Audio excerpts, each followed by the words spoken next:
The views expressed on the previous You programs too, Jolly are those of Joe. the hosts, guests, and callers, Lunkhead. and do not reflect those of Joe. the Beasley Broadcast Group, its staff, advertisers, or Tell Joe, agencies. have a great weekend. The biggest names, the best talent. We got NC You're State listening to baseball tonight. Sports All right, Radio I'm going to come in here and 560 be just glued to the radio for WQAM. that. Miami, Fort Lauderdale. Jimmy Syphilis winning the ticket poll for the worst sportscaster in South Florida by a landslide, beating Joe Zagacki by a mile. The devil, you say? Yes. Jimmy Syphilis, the worst. Hey, Jimmy. You I hate you. He's the Greg Dudell sports The Neil caster. Rogers Show. To talk to Neil, dial 567-0560. I hear he's getting blown out of that Dolphin job. In other counties, call toll-free 877-785. Maybe they'll give it to... I don't think so. On your AT&T and Verizon wireless phones. The opinions expressed by Neil, his guests, or his callers do not represent those. Record temperatures here today. It's going to be 15, 59 degrees, baby. Neil Rogers Show on 560 I'm going to run outside naked. WQAM. It's Friday, you bastard.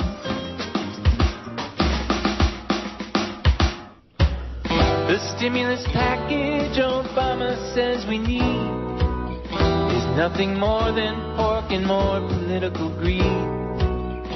Saving banks that sank from their bad policy. There's more than 50 ways to waste our money.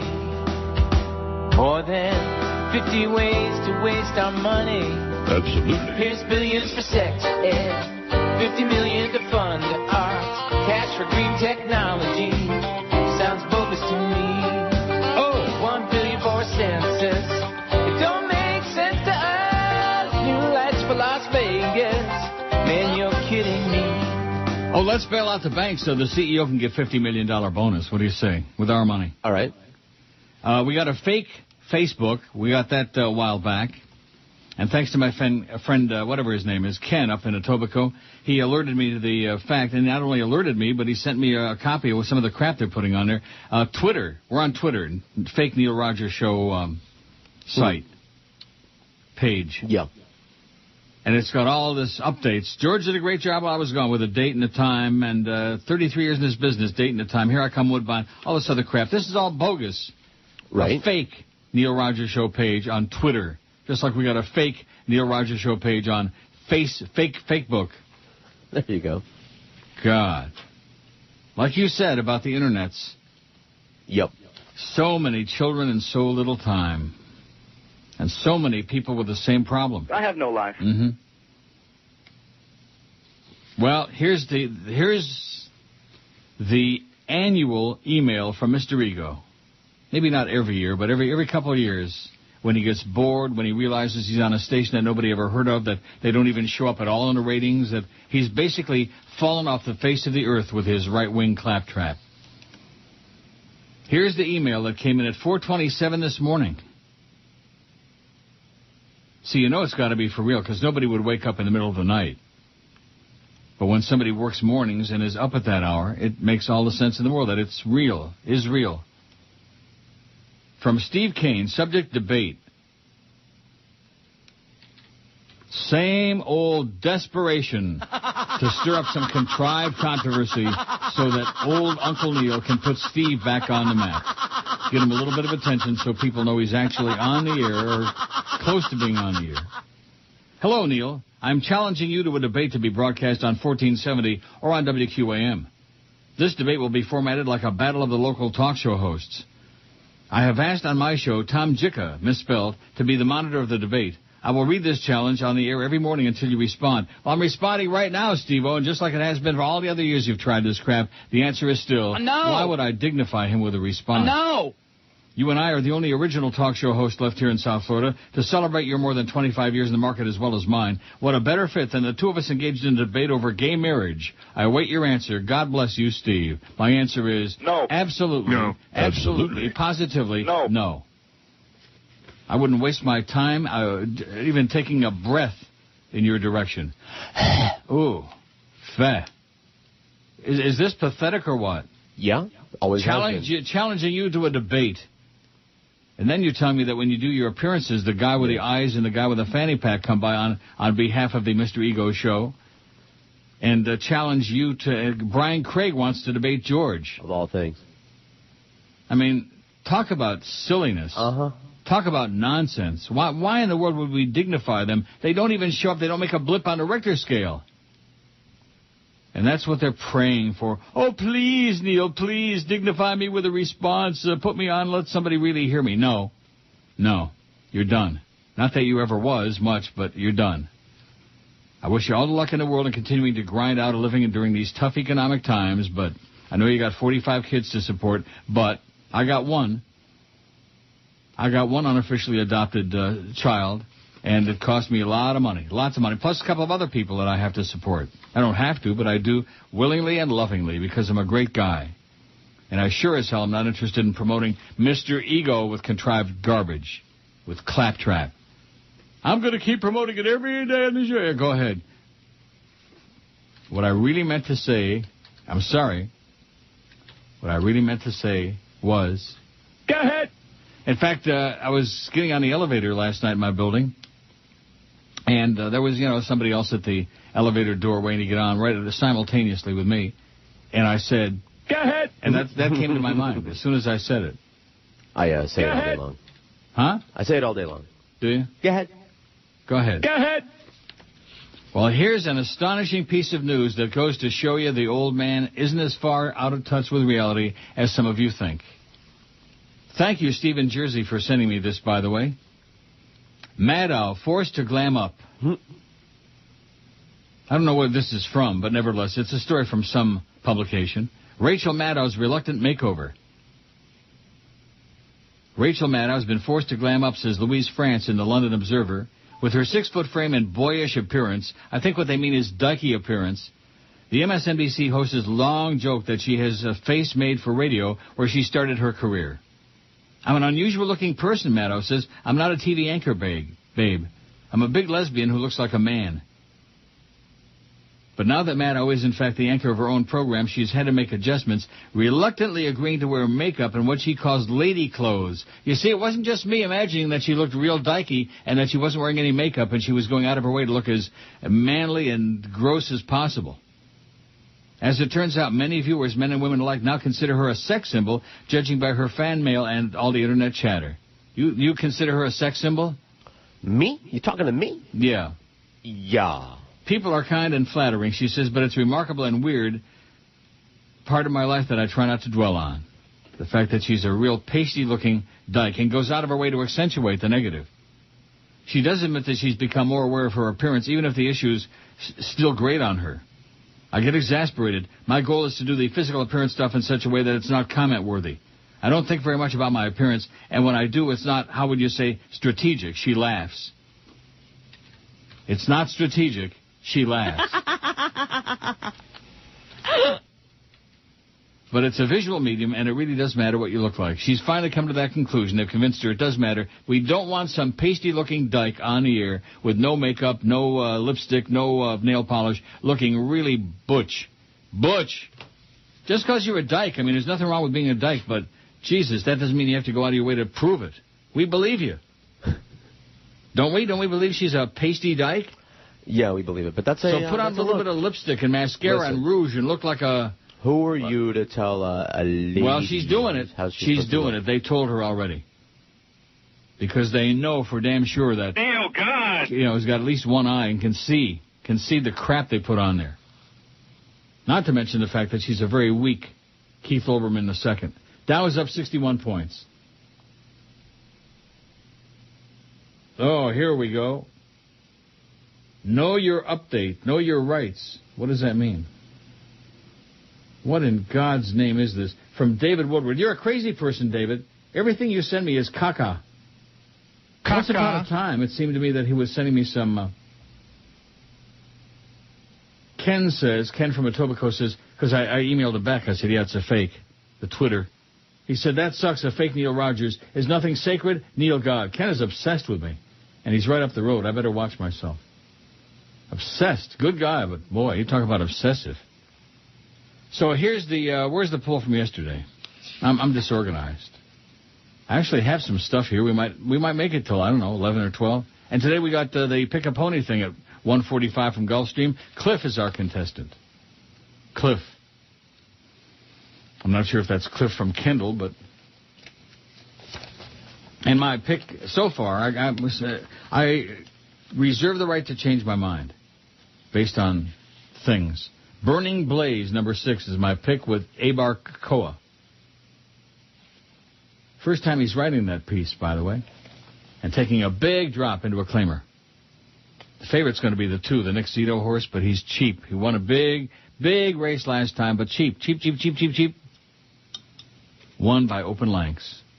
So he'll be the chalk. I don't like the chalk anyway. Do you like chalk? No. We had that all chalk double last week, and you cashed, but not too much.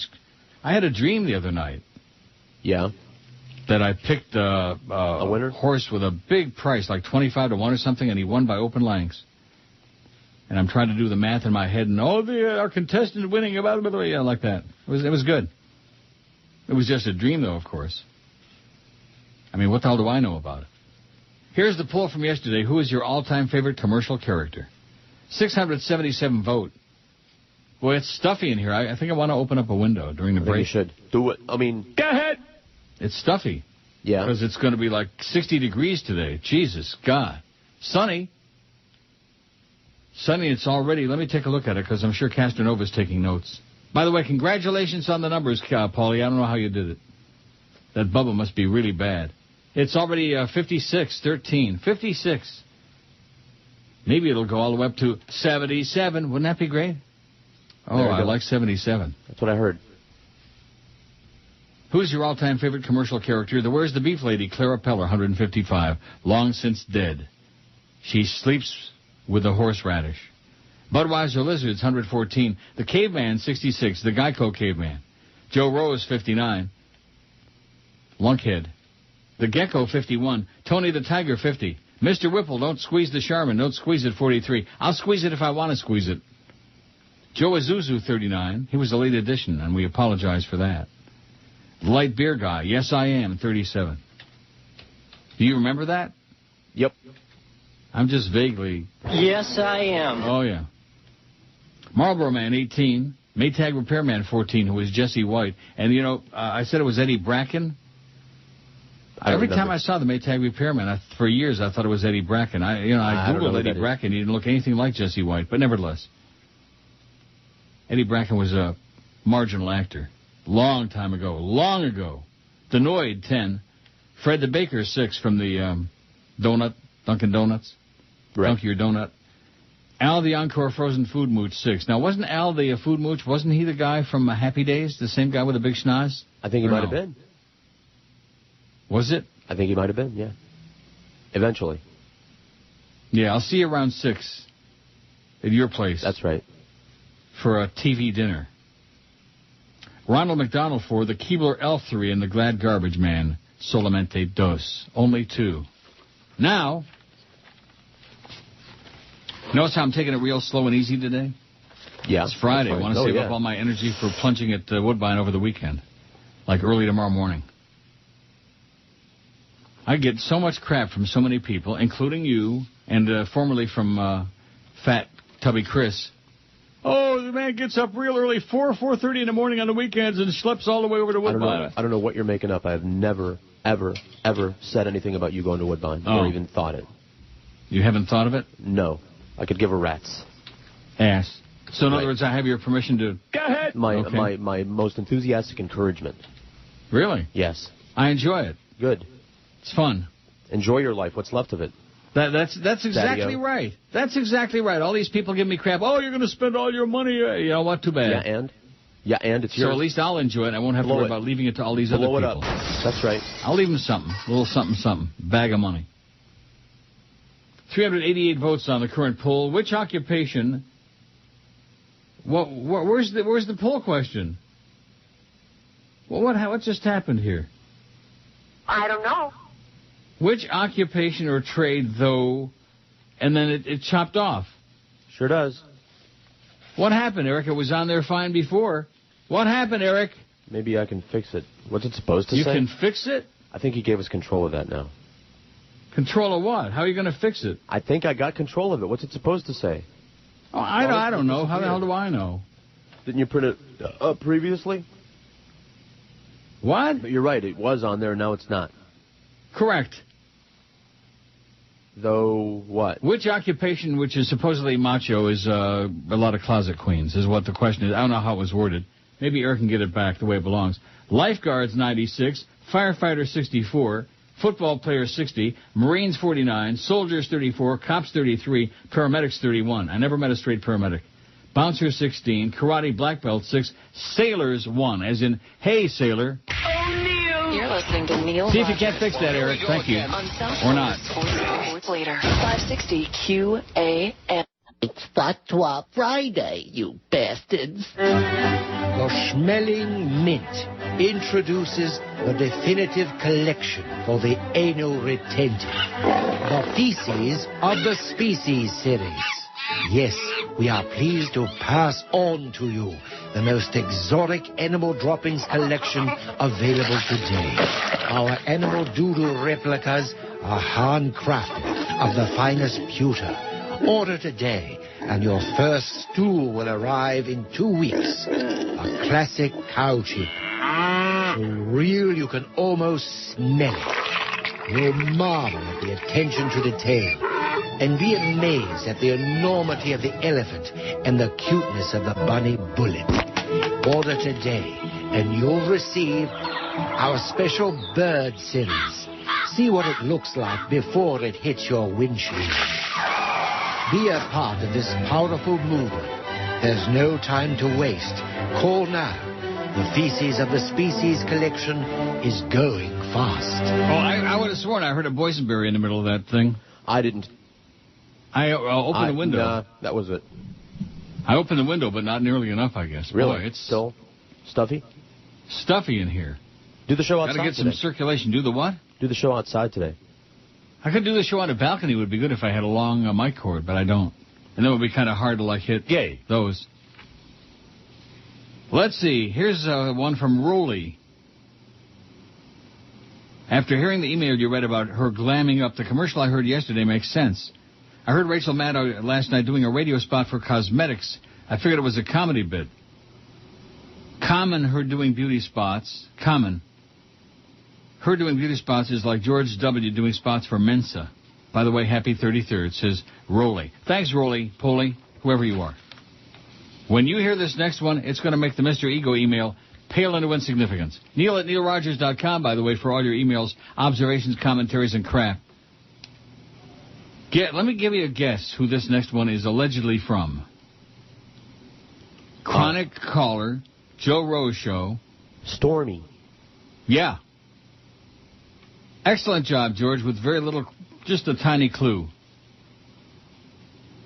Hi, Neil. My name is Stormcat. I'm a big part of the Joe Rose Show. I call every day, and Joe and I have a little conversation, and that's all. I don't know why you have an issue with that, because your calls suck. That's why. Because nobody wants to hear the same jackass call the same show day after day after day, and pretty much at the same time usually, too. Nobody wants to hear that.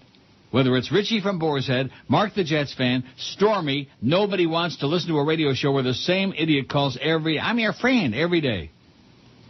You've been calling me out for 2 weeks and I didn't want to email you, but I'm tired of it.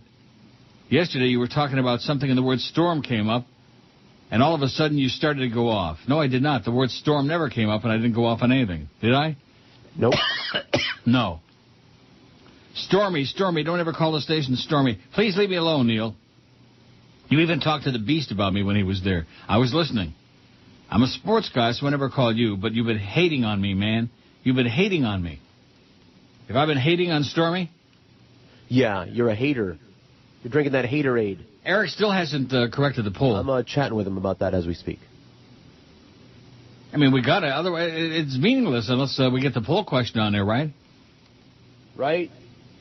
How did that happen all of a sudden? We Just don't got chopped know. off.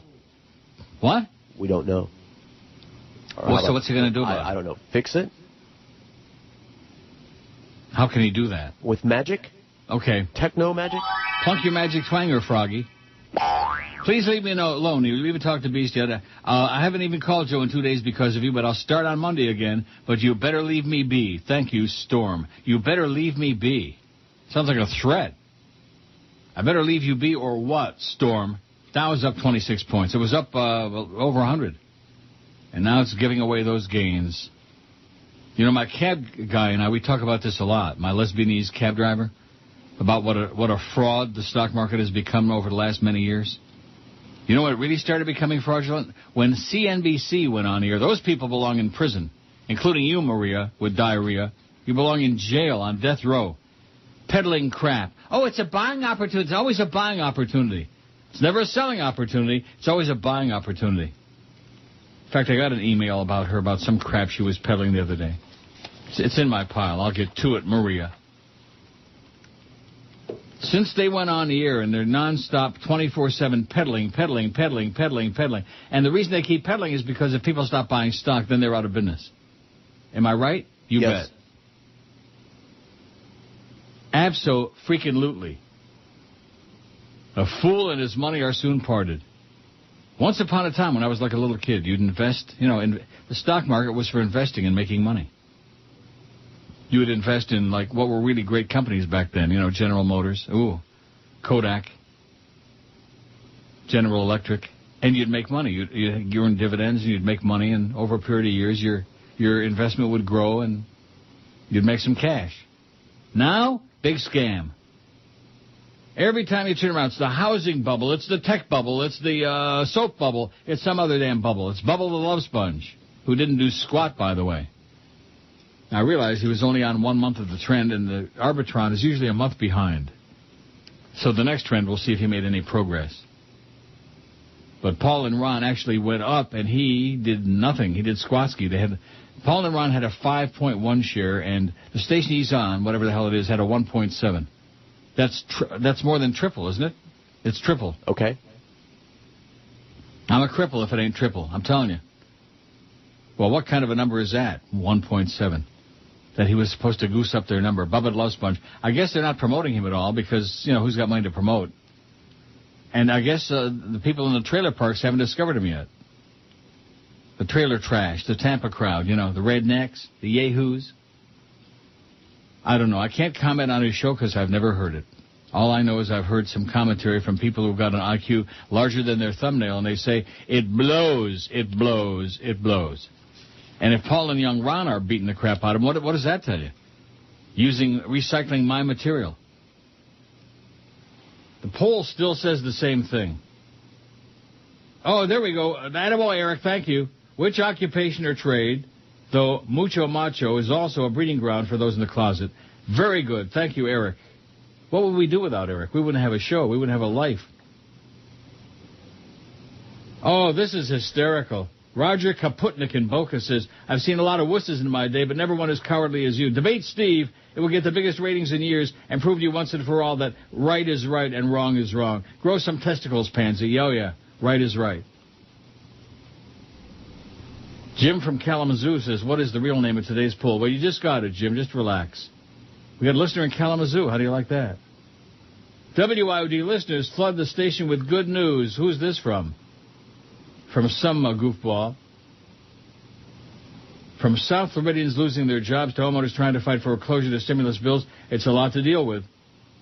Oh, this is just a puff piece for South Florida's first news on IOD. They don't need any publicity from us, okay? They had a big, big-ass book. Right wing is in South Florida, at least with the diaries. Rush, even Jimmy syphilitic. Oh, and by the way, wait till you hear about the poll. I already told you this poll that they did across the street. Yeah. Not that Jimmy would care, because Jimmy seems oblivious to his lack of ability in the broadcast medium. I know I got to do the break, but I'll dip into my pile here. Here it is. Ticket poll, 790. This is the one they got on there now. Who is the worst local radio play-by-play announcer? And guess who's winning that poll by a landslide, Jimmy? You're listening to Neil Rogers. Well, here we go again. It's Friday, you bastards. In India, we like to drink soda that has some fizz. But now we guzzle funky stuff that's made with bovine whiz.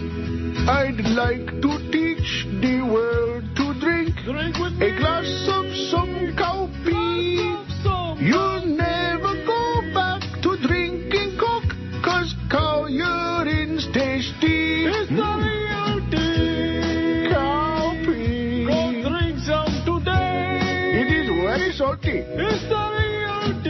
Don't forget to ask your Punjabi. grocer about the It's 10:32. Get some of that diet wheeze. All right. John says a coworker told me she tried to get assistance with her mortgage that she's currently on. She wanted to try to get a lower rate. She was told the only way she could qualify for the stimulus assistance is if she didn't make 3 mortgage payments. I voted for Obama, but if this is his idea of getting the country back on its feet, we're in trouble, says John. Love the show. We're in trouble. Yeah, we're in trouble, all right. We're in big, big trouble. Are you sending me facts? Yes. Really? Yes. That's pretty unusual because 99.9% of the time when my fax starts percolating, I ask you, you send me something, you say, no, and it's an ad fax. Right. It's an ad fax. Well, this time. Really? Just this one time, Kane. Let's see what it is. The fake Jim DeFedes, Santana from Alapata, sends us this. Sirius stock closed at 13 cents. Why do we need somebody out there to tell us what the stock closed at when we already know? Can I just go online and see any moment of any day what Sirius stock is? No. You have to be told via fax. Voted for karate black belts. Okay, great. P.S. Tyler Kennedy is God. 2 goals against the Panthers last night. Well, screw him and your Penguins. Screw him. And why do I care about this story about this coach? Do I care about this? I don't. 3 months after his arrest, a former youth swim coach at Pinecrest School in Fort Lauderdale pleaded guilty yesterday to transmitting kiddie porn. Roberto Carregal, 35, of Plantation, entered his plea before U.S. District Judge Kenneth Mara in West Palm. He faces up to 20 years in prison out of the terms of his plea agreement. Federal prosecutors said Thursday for the first time that Carregal admitted to sexual encounters with 5 underage boys whom he coached. He also admitted he had an ongoing sexual relationship with an underage female he met at a swimming-related event. Well, at least he spread it around. Assistant U.S. Attorney Brent Tantillo declined to elaborate. He said investigation was ongoing. Carregal worked at Pinecrest from 2006 till his arrest in November. He previously coached boys swimming at Cypress Bay High School in Weston and several swim clubs. Think or thwim? Think or thwim? What do you say? Yes. Think or thwim? Think. What do you think? Now it's up 16 points. It's going to be in negative territory soon, Maria. It's going to be in negative territory. 66, just over 6,600, the freaking Dow. And a few weeks ago it was 14,000. Here comes the bunny, and there goes your money. We're in a big pile of Schmidt, is what we're in. So anyway, here's that ticket poll. Fake Barry Jackass sent it to me. Thank you, Barry. Who is the worst local radio play-by-play announcer? I'm sure there's an update on this. And how come on the ticket, unlike our poll, where we show the numbers of votes, they show percentages? Yeah. I think that when people only show percentages, they don't want you to know how few votes they're getting on the poll. That's exactly right. I could be, what? You're exactly right. And how come Geldy's not on here, huh? Maybe he's got some inside buddies over there across the street from his 5 weeks that he worked there. So they don't want to put Geldy on there. He's weak. I watched quite a bit of the Panther loss last night. He's weak. And Denise Potvin, he's got to get paid by the syllable, not just by the word, that dumb frog. My God, never shuts up. He's like the Pierre Maguire of South Florida. And one time he's rambling on about something, and Geldy interjected and tried to call, whatever the play was on the ice. And then Denise interrupted him so he can go back to talking about his crap, whatever it was. His inane garbage. You're an idiot, Denise. Remember that I feel really, really Schmitty thing? That was just... Yep. How dumb can you be to say that on the air? I talked to Doug this morning, and he said, I feel really, really Schmitty. Only he didn't put the M in Schmitty. Right. This is on television, right, on a sportscast. Right. Rimmer said he almost fell out of the booth. Remember Rimmer? Oh, yeah, I remember him. Coming back soon. To do them hockey shows. Who is the worst local radio play-by-play announcer is what they're asking across the street. Jimmy Syphilis, 51.5%. Oh, just crushing the competition. Mike Inglis, I have no idea who he is. He's got only 0.4%. Dave Van Horn has only got 0.3%, which is embarrassing because he's as boring as Randy Moeller. Silly Red Deer Randy's got 2.7%. Joe Zagakakakakaki, he's got 13.6%. He's a comfortable third. And Jeremy Marks Peltz, I have no idea who he is, 31.5%. He must be a heat guy or something. Do you know who that is, Jeremy Marks Peltz? No. Maybe Flea knows who it is. Maybe Flea will come running in and say, oh, he's the guy that does the heat on whatever. On the radio. And Geldy's not even on here. I don't understand that. Do you understand why Geldy is not on this list? Like I said, because he's probably got some bunk butt buddies over there across the street from the 5 minutes he worked there. I don't see him on our schedule for this weekend. We got DA Saturday, tomorrow, 2 to 5. Right in the middle of the day. And Kevin Rogers, 5 to 6:50. Wow. Adam Cooperstein, Sunday morning, 9 to noon. Boy, and the Beast at Marklight Stadium before the baseball game from noon to 12:50. One thing about Clarence, man, he sticks that Beast in there anywhere he can slide him in there. You know what I mean? Rectum. Anywhere he can slide him in, yeah. What a picture. He works him in. So what do you think about that, Miss Syphilis? 51.5% of the listeners to the sports nerds across the street think you're the worst local radio play-by-play announcer, and you may not be the worst, but you're sure right there in the hunt. You and Joe Zagakakakakaki. Oh, my God. I don't know who Jeremy Marks Peltz is. I wonder if anybody will email me and tell me, since George is out of the loop on this crap. Maybe. They will.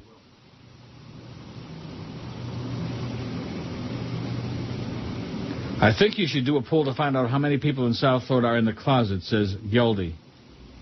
The fake Geldy. How do we do that? How do we find out how many people are in the closet? Start counting. Huh? Start counting. I see. Go in the closet there with them. Uno, dos, tres. Let's get Scotty Mac to find out. You're listening to Neil Rogers. It's Friday, you bastard. Billy, time for your enema. Oh, jeez, Mom, not another enema. Kids just hate getting enemas, and moms hate giving them. But now there's a brand new enema that kids just love. Introducing new M&Enemas, the candy-coated chocolate enema that makes getting cleaned out fun. Hey, Mom, can I have another enema? I don't know, Billy. That makes your third enema today. Please? Well, okay. Cool. And this time, I want a green one. Oh, sorry, son. I took all the green ones. Oh, Dad. My two boys. New M&Enemas. Melts in your butt, not in your hands. 16 to 11 at 560 WQAM. So the Beast came through for me. Nobody else. Good. Nobody else. Mike Inglis does the heat. And Jeremy Marks Peltz. What? We got a fax. Jeremy Marks Peltz does play-by-play for FIU. He's also a sports nerd over across the street. And yet he got the strong second place. 31.5% out of their 10 votes they got. But Jimmy Syphilis is just demolishing the competition as the worst local play-by-play announcer. They hate you, Jimmy. They're onto you. You suck. That clip that Fat Chris played that one day, or was it Fat Chris, or was it whoever played it? I think it was. That was unbelievable. Unbelievable. No, he hands the ball off to number 83, and he runs for a touchdown. What's going on? So many silly people, you know? Silly people. This business attracts it, like Mr. Ego with his contrived controversy. I challenge you to a debate. I challenge you, Mr. Rogers. Yeah, blow it out your ass, you silly old coot. Phil Ark says, in my previous email, I forgot to gloat about all the chalk results of last week. You mocked me in my stats. 45% chalk winning percentage. And what happens? I was right. Yeah, but I hate to break the news to you, Phil Ark, but when I picked the 11 horse last Friday, he was 5 to 1 in the morning line. He was the third choice. How the hell was I going to know he was going to go off heavy chalk? Huh? Unless I'm psychic. Go with the chalk at Gulfstream, says Phil Ark. Yeah, go with this.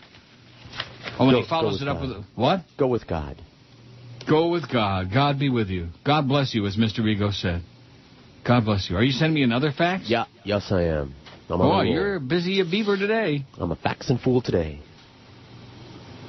Boy, I wish it was freezing outside. But it's not.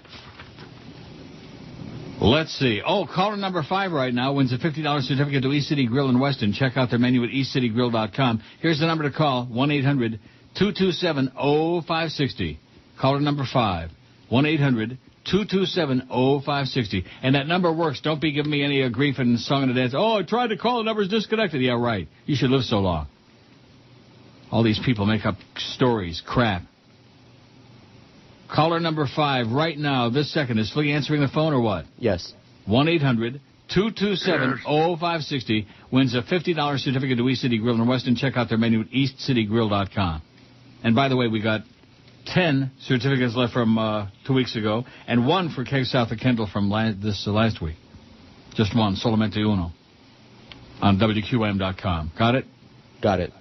We got a winner yet, or what? I don't know. You'd think so. At some point, I'm sure within seconds he'll be opening the door. What? I'm sure within seconds. I'm not asking, are you sure? I'm not asking for an opinion. All right, well then. I'm asking if we got another winner on QAM. Remember that jingle? Yeah. We got another winner, whatever that was. Back when QM was, you could hear it. Back when it had a signal and back when it had an audience. 2 things in this business that are really helpful to succeed. There you go. We got one? No. No. We don't have a winner? No. What language are you speaking, mister? No. You don't have one? No. Really? Well, I was starting to answer the question, but then you cut me off, so no. Go ahead. No. The answer is no. You don't have 5 callers? No.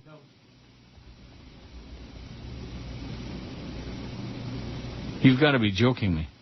I was starting to say, I'm sure within seconds or maybe a minute, the door will be opening and Lee will tell us who the winner is. But not yet. Yeah. But not yet. Oh, well, we don't need to know who the winner is. But he'll tell me. He'll open the door and give me a caller figure. number 5 right now, 800-227-0560, wins a $50 certificate to East City Grill in Weston. How come we don't have a winner yet? Maybe we don't have 5 people listening. That's possible, the way things are going.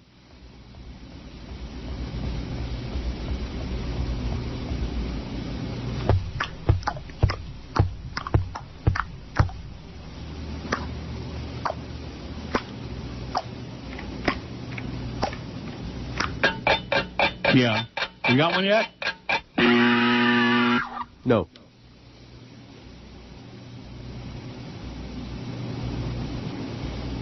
You're playing with my mind. You're playing with my emotions. That's exactly what I'm doing, man. I'm jerking you around. How is that possible? $50 certificate for free? For free? For free? This crowd? Maybe that number is disconnected. I'm sorry, the number you're calling was disconnected 10 years ago, and it's just another QAM scam. 1-800-227-0560. We have a winner, finally. The fact that I had to push that, I mean, that's embarrassing. It wasn't bad enough we got those ratings yesterday, but you can't complain about our ratings because we don't have any. We are vanishing from the dial with a signal that's really vile. I'm going to go dump a pile. How do you like that? I don't really need to, but maybe I can work one up. All right. Jump up and down a little bit. Do the twist. Phil Ark says, heard you mention the radio trends, LeBastard killing QM in the afternoons and all the rest, which, if you remember, I warned Joe Bell about. Oh, he warned Joe Bell about it. But I didn't hear you mention anything about Bubba versus Paul and Young Ron's new rivalry. Well, you must not have been listening very carefully because I talked about it yesterday. I talked about it already this morning. Is he beginning to make inroads into their audience? None. They went up, and he did nothing. Their show used to be 6 hours long, then 5 hours long, and this week it just became 4 hours. Is this related to the trends? No, maybe they came to their senses over there because nobody does a 5 or 6 hour show. Maybe that's what it's related to. They kicked his ass big time. They wiped the wall with his bloody Tampa ass. And then this nonsense. I can't wait to hear what you have to say about Santa Anita Oaks and the Santa Anita Derby this weekend. I have nothing to say because I don't care about either one of them. Please announce what hour you'll be handicapping these 2 races along with the Gulfstream race today. And also, why does Don Cherry hate Ovechkin? He has to admit he's having a great season. Because he's a Russian. That's why. He's European. He hates all European players. And any excuse he'll come up with to knock Europeans because he's a bigoted old coot. And his act is as stale as last year's halava. Keep mentioning a lot of other stuff that nobody cares about, Phil Ark. Phil Ark is... he's part of the coterie of enemies, of which we have so many. Getting back to the poll, Lori in Baltimore says, please add Sailor to the poll. Which I know. Can't resist it. Do it. Hey, Sailor! My straight son was in the Navy. He told me there were a lot of gays in there that he knew. As far as he knew, no one ever bothered anybody about it. On the other hand, one of my best friends, who happens to be gay, is a veteran of the Korean War. He says he never got so much sex as he did in the Army. He also says there was no hassle about it either. Everyone knew who was gay and who was straight, and nobody really cared. That was his experience anyway back in the day. Happy Friday to you and George, Lori in Baltimore. Sailors. So we added sailor on the poll, and it's got a bunch of votes. 19 already. 19 gay sailors. Gay. George says if they were screwing around, they had to be gay. Straight guys don't screw around with guys, even if they're out at sea for months. That's why it's called straight. Years. Bisexual, centuries. Right. Eons. Right. There's a word for guys that don't screw around with guys. Big Dave from Aventura says, hey, Neil, Citigroup for 92 cents a share, or AIG for 33 cents a share, or perhaps Sirius for 8 cents a share. You think these represent buying opportunities? No, I do not. Yesterday on CNBC, Maria B. and Jim Cramer said these stocks represent tremendous buying opportunities. Well, good, let them buy it. Let them buy up all the stock. And that if you fail to buy these stocks now, you'll be missing out on a chance of a lifetime. Neil, do you agree with these assertions? And if so, will you be dabbling in the market soon, buying these 3 stocks recommended on CNBC? I'm not buying any stocks. I wouldn't pay attention to see, and especially crazy Jim Cramer. Here's a man who jumps up and down and acts like Rumpelstiltskin on drugs, and we're supposed to invest our money based on his ramblings? You're a crazy person, Big Dave from Aventura. Further, if not interested in purchasing equities, would a lap dance from Maria B. interest you? Not in the least. She's a skank. Rumor has it that Maria B. still visits Bernie Madoff nightly, performing various dances and touting stocks while she wiggles her fine assets. She don't have any fine assets, okay? She's a scabby skank. Scrawny with humongous bags under her eyes. Nasty old puss. On a serious note, congratulations on 33 years of radio dominance. Stay healthy, be well, and win lots of dough at Woodbine, because George is counting on that big inheritance, which he isn't getting any. And you couldn't be more right about Sid the Id Rosenberg. He's unlistenable and a complete non-talent. Please send his ass on a plane back to New York and tell Sid to get a nose job, as its size resembles Mike Tyson's schlong, says Big Dave from Aventura. How do you like that? I thought that was Joe Zagacki, old penis face. Isn't that who that was? Who? Joe Zagacki, penis face. I'm not going to say that. See how that poll's coming.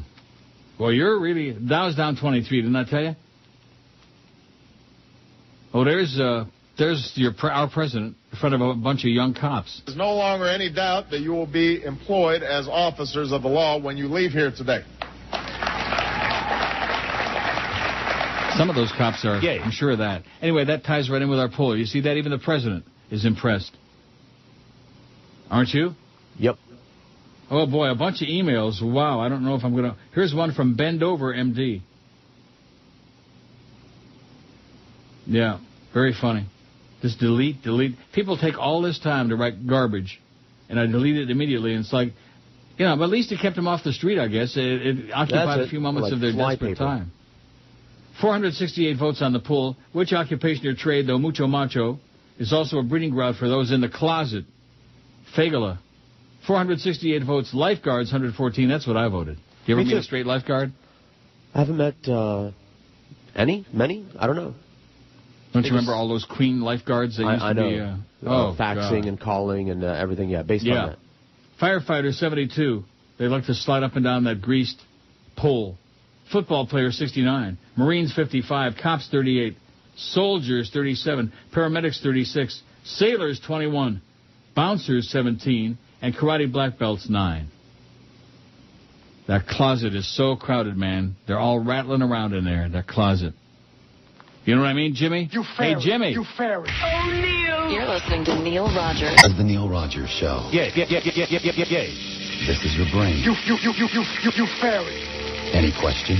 Do you have to take your daughters to see the new Jonas Brothers movie? Oh, my God, the Jonas Brothers! You need the Jonas Brothers Movie Survival Kit. Each survival kit comes with a sleep mask so you don't have to watch, earplugs so you don't have to hear, and a cyanide capsule just in case the mask and plugs don't work. Oh, my God, the Jonas Brothers! The Jonas Brothers Movie Survival Kit. You can make it. The film is only 76 minutes long. Oh, my God, the Jonas Brothers! Give me those earplugs. Oh, my God, the Jonas Brothers! And the cyanide. Oh, my God! The Jonas Brothers 3D Concert Experience Survival Kit. It's too late for me. Save yourselves. Okay, 11:01 at 560 WQAM. We haven't looked at our schedule for today. Well, let's take a puke at it. We got the Big O at 2, Mad Dog 4 to 7. 7 to 11, we got North Carolina State baseball. It's slotted for 4 hours. I know those Hurricane baseball games tend to be a little bit long, but 4 hours? Come on now. And then after that, the Greg Don't Like Us show. Well, several people here have said that number is disconnected. I called it myself, and it rang just fine. And it obviously worked for the person who won. Although, they'll say that, it's a scam. You're just pretending to give that certificate away, and really they're pocketing it. Mm-hmm. No, I think it's, I mentioned Gaslight the other day. I think you and Flea are trying to pull a Charles Boyer on me. No winner yet. We don't have 5 callers, Neil. It's one of them things. Oh, Nancy Williams says, best Viagra professional at laughable price. Laughable is right. Get out of here, Nancy. Get lost. God, I hate that stuff. Just on. And it never stops. Middle of the day, middle of the night, on and on and on. Buzzing and buzzing and buzzing and puking and buzzing. Steve Rondinero says, how about adding newscasters to your poll? I can go on and on about what I've seen backstage, behind the set. Thank you, sir. And this is obviously the fake Steve Rondinero. You think it's the real one? No chance. Randy says if you call 1-800-227-0560, you do get a recording. Says the number disconnected. Well, I called it myself after I got a few of these emails, and guess what? Rings just fine. Yep. Steve says, listen to your people. That number rings unobtainable. Well, it rings fine for me. See, it's one of those, it's a phone number that recognizes who's calling. It only accepts Jew fags. That's why when I call it, it rings right through, no problem. Sydney says, since George is sports deficient, how about we bring Fat Chris in to guest board op once a week and help out with his sports knowledge? I'm dying over here, says whoever this is. I'm dying over here. Sydney. Sydney's dying over there. Well, don't waste any time, Sydney. Hurry it up. Well, there's some stuff coming in today. That's good. Thank God for that. There's emails coming. Neil@neilrogers.com. Keep them coming. Keep them coming. Heath says, called for a free giveaway as soon as you said, but line was busy. It was busy. I think Flea is diddling with us. When is George going to do another show on roller skates? Where's his partner, Lucy Liu? Heath wants to know. Where's your partner, Lucy Liu? Oh, you're taking that seriously? What do you mean by that? I thought it was another goofball. It is another goofball, but listen, if we're only going to take serious people seriously, we're not going to have any material because there are no serious people. I'm sorry, I was busy. That's why their stock is 13 cents. I was busy reading the message board and what you just posted on Twitter. Reading what? The message boards and what you just posted on Twitter. Oh, God. How do we get rid of that? How do we delete that Twitter thing? So it's a fake. You don't. You don't? There's nothing stopping anyone from pretending to be anyone on the Internet.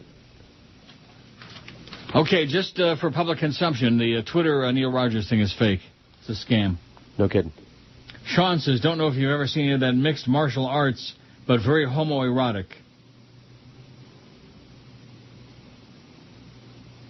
Mixed martial art. What is mixed martial arts?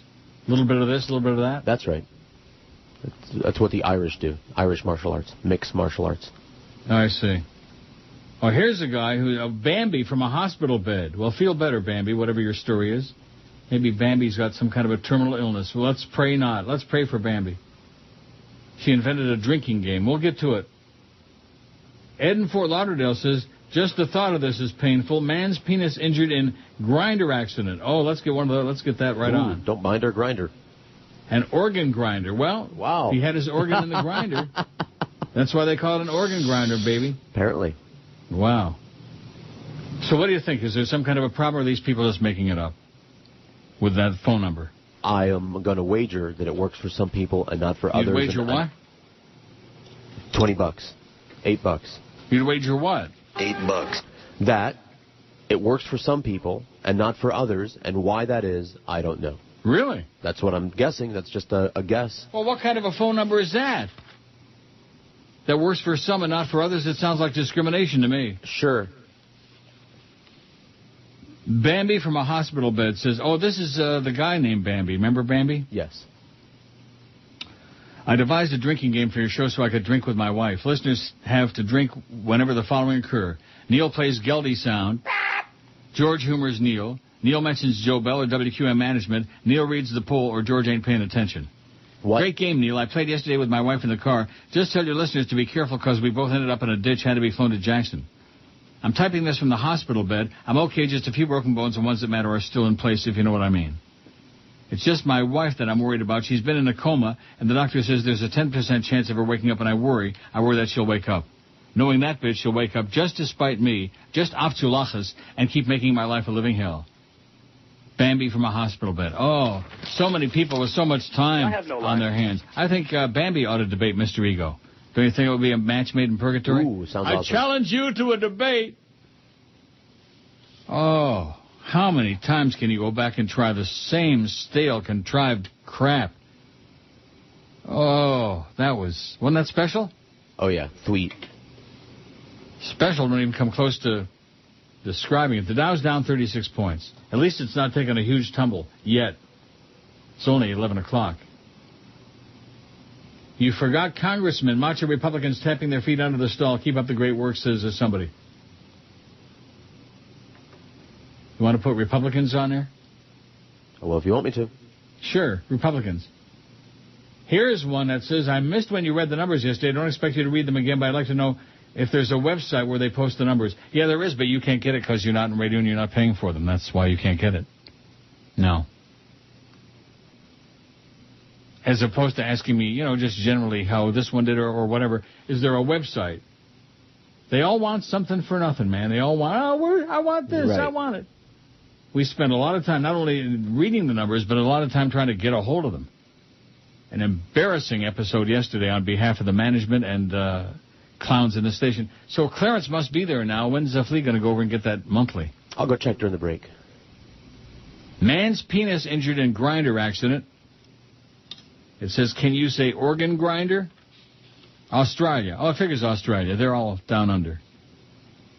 A man whose penis met an ill fate with a grinder in Brisbane's north this afternoon has been rushed to hospital. It's understood the 23-year-old was working in Northgate when he was injured just after 2 p.m. A Department of Emergency Services spokeswoman could not identify the type of grinder that injured the man or detail how he came in contact with the service. Although the extent of the injuries is not known, paramedics who treated the man at the scene were able to stop the bleeding. He was transported to the Royal Brisbane Hospital. A man whose penis met an ill fate with a grinder. Is there any other kind of fate with your penis with a grinder? I doubt it. I don't know. How come Geldy ain't on that pole across the street? You want me to go take care of that, too? Yeah. I'll walk across the street. During the break, and find out about that monthly trend and go across the street and say, how come Geldy ain't on that pole, you idiots? You ass clowns. Well, here we go. It's Friday, you bastard. Oh, Canada. A land that's produced rock and roll's greatest performers. And now, these legendary Canucks pay tribute to one another on this new CD, The Best of Canadians Singing Other Canadians, featuring Anne Murray's version of this Rush classic. A modern-day warrior, mean stride. Today's Tom Sawyer, mean pride. And Rush's take on this Anne Murray standard.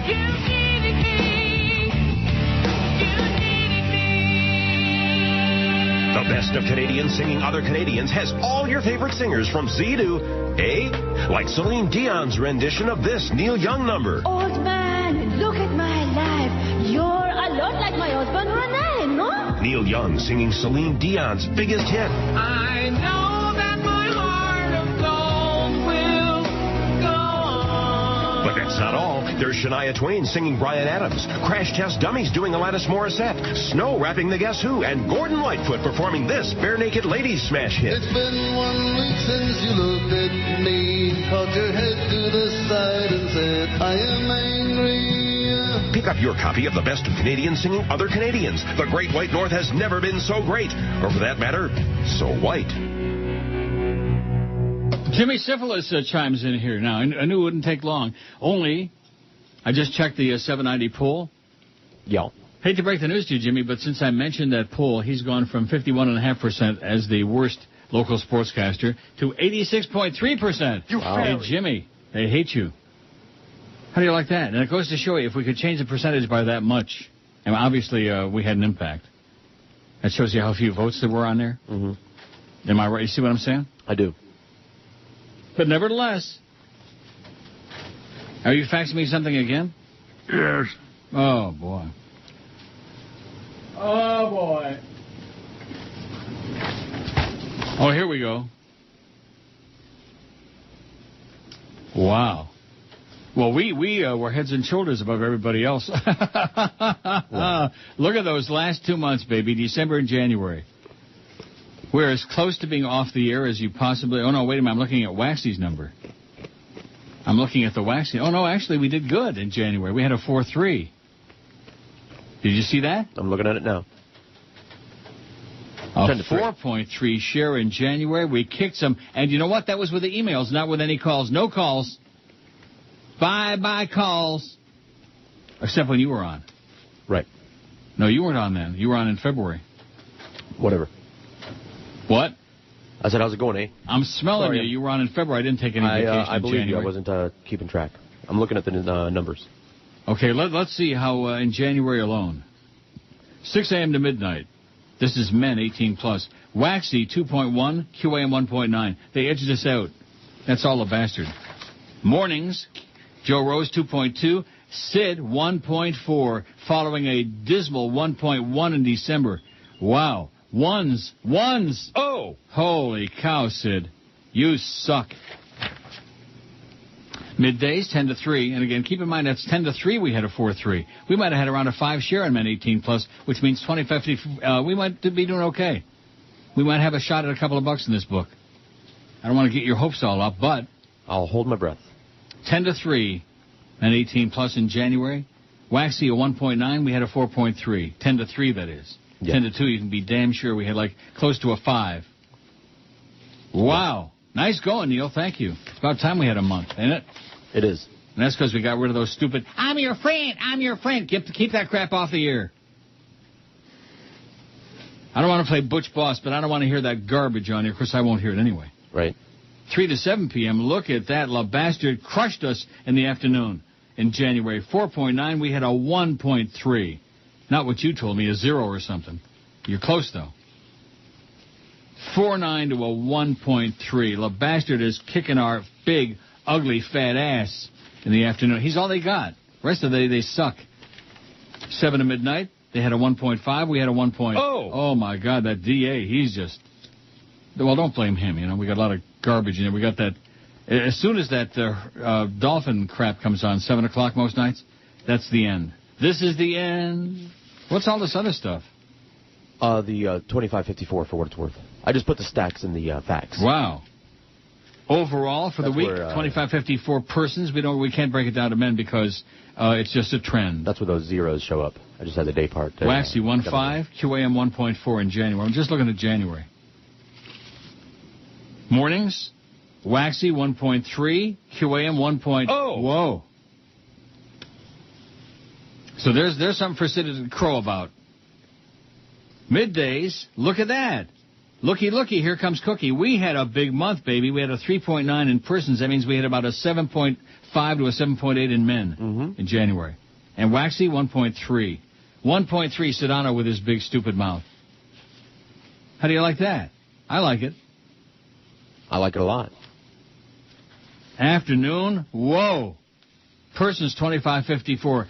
QAM a 0.7 and across the street 2.7. Wow. 7 to midnight. WAXY 0.9. QAM 0.7. In other words, what's the point? Boy, those are some pretty amazing numbers, those January numbers. And we kicked some big, fat, smelly ass. With no signal, with no promotion, with no assistance, with no nothing. We still rise heads and shoulders above the sports mung. Just like La Bastard rises heads and shoulders above their sports mung across the street. Aren't you impressed? Medium. Well, no, 2554 persons. That's an 3.9. That means we got a 7-something in men. A 7. Mm-hmm. You can't see me rubbing my nipples. You ought to be squeezing them. You ought to be taking like a sledgehammer and chopping them off. Oh, God. You ought to be wild. I'm going to need them later.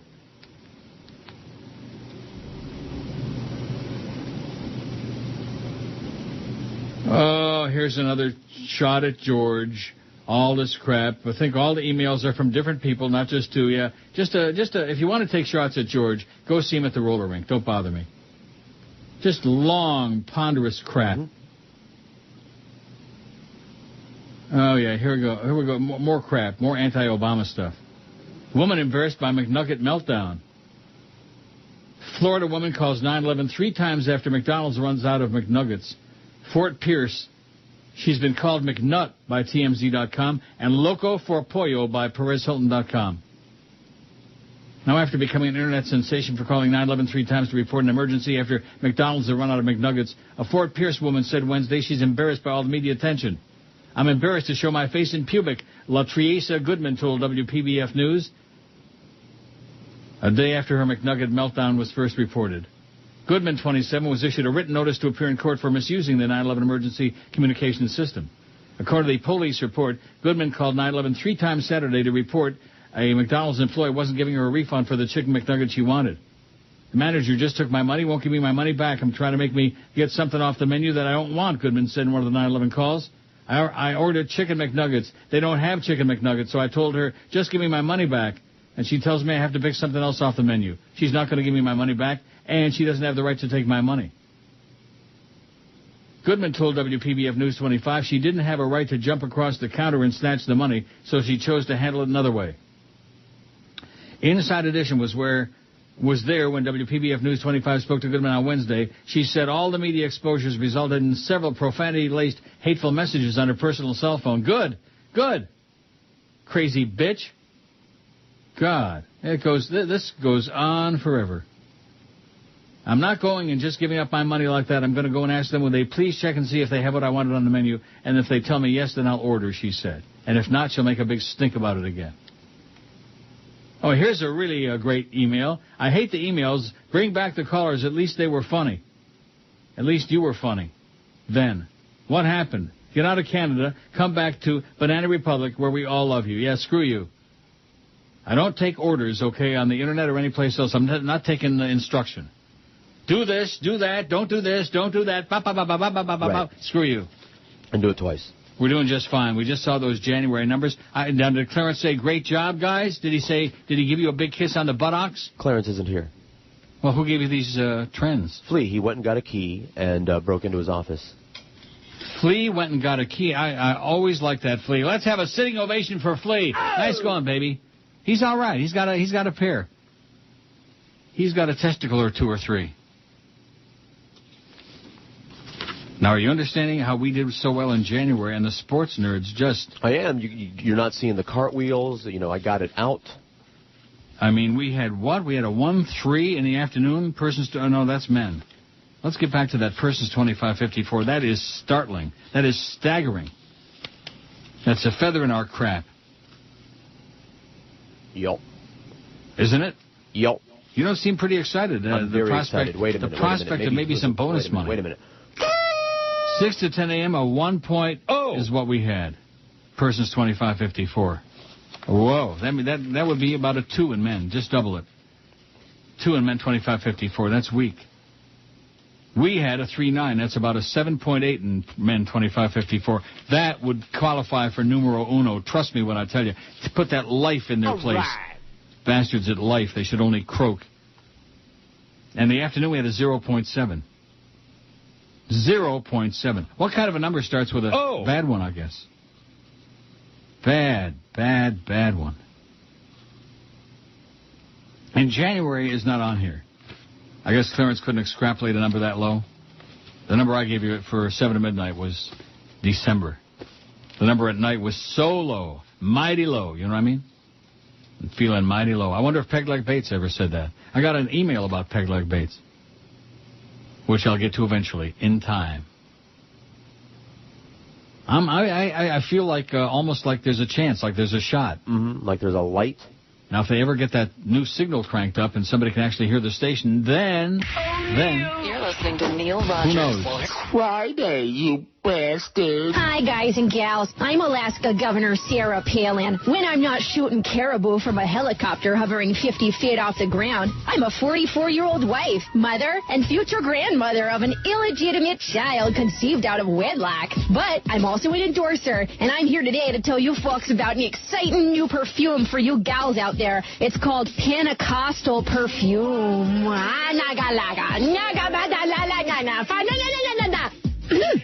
Named after the religious practice I no longer associate myself with due to its controversial nature, Pentecostal perfume will make you smell divine and make you speak in tongue. It's perfect for all occasions, whether you're hunting or running or taking a field trip to the nuclear plant. Gosh darn it, this is the fragrance for all you gals. Other perfumes just pale in comparison. I'm Sarah Palin, and I approve this fragrance.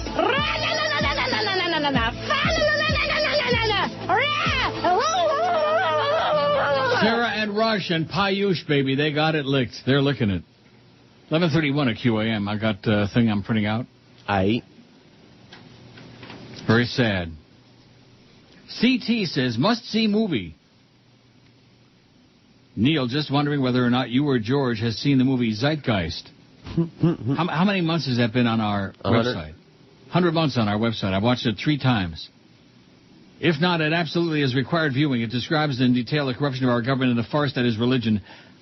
Not that you didn't know these things, but the details and the facts the movie presents are really mind-boggling. Let me say it again. It's been on our website for ages. Also, George, are you going to catch Watchmen this weekend? Yes. What's that? A movie.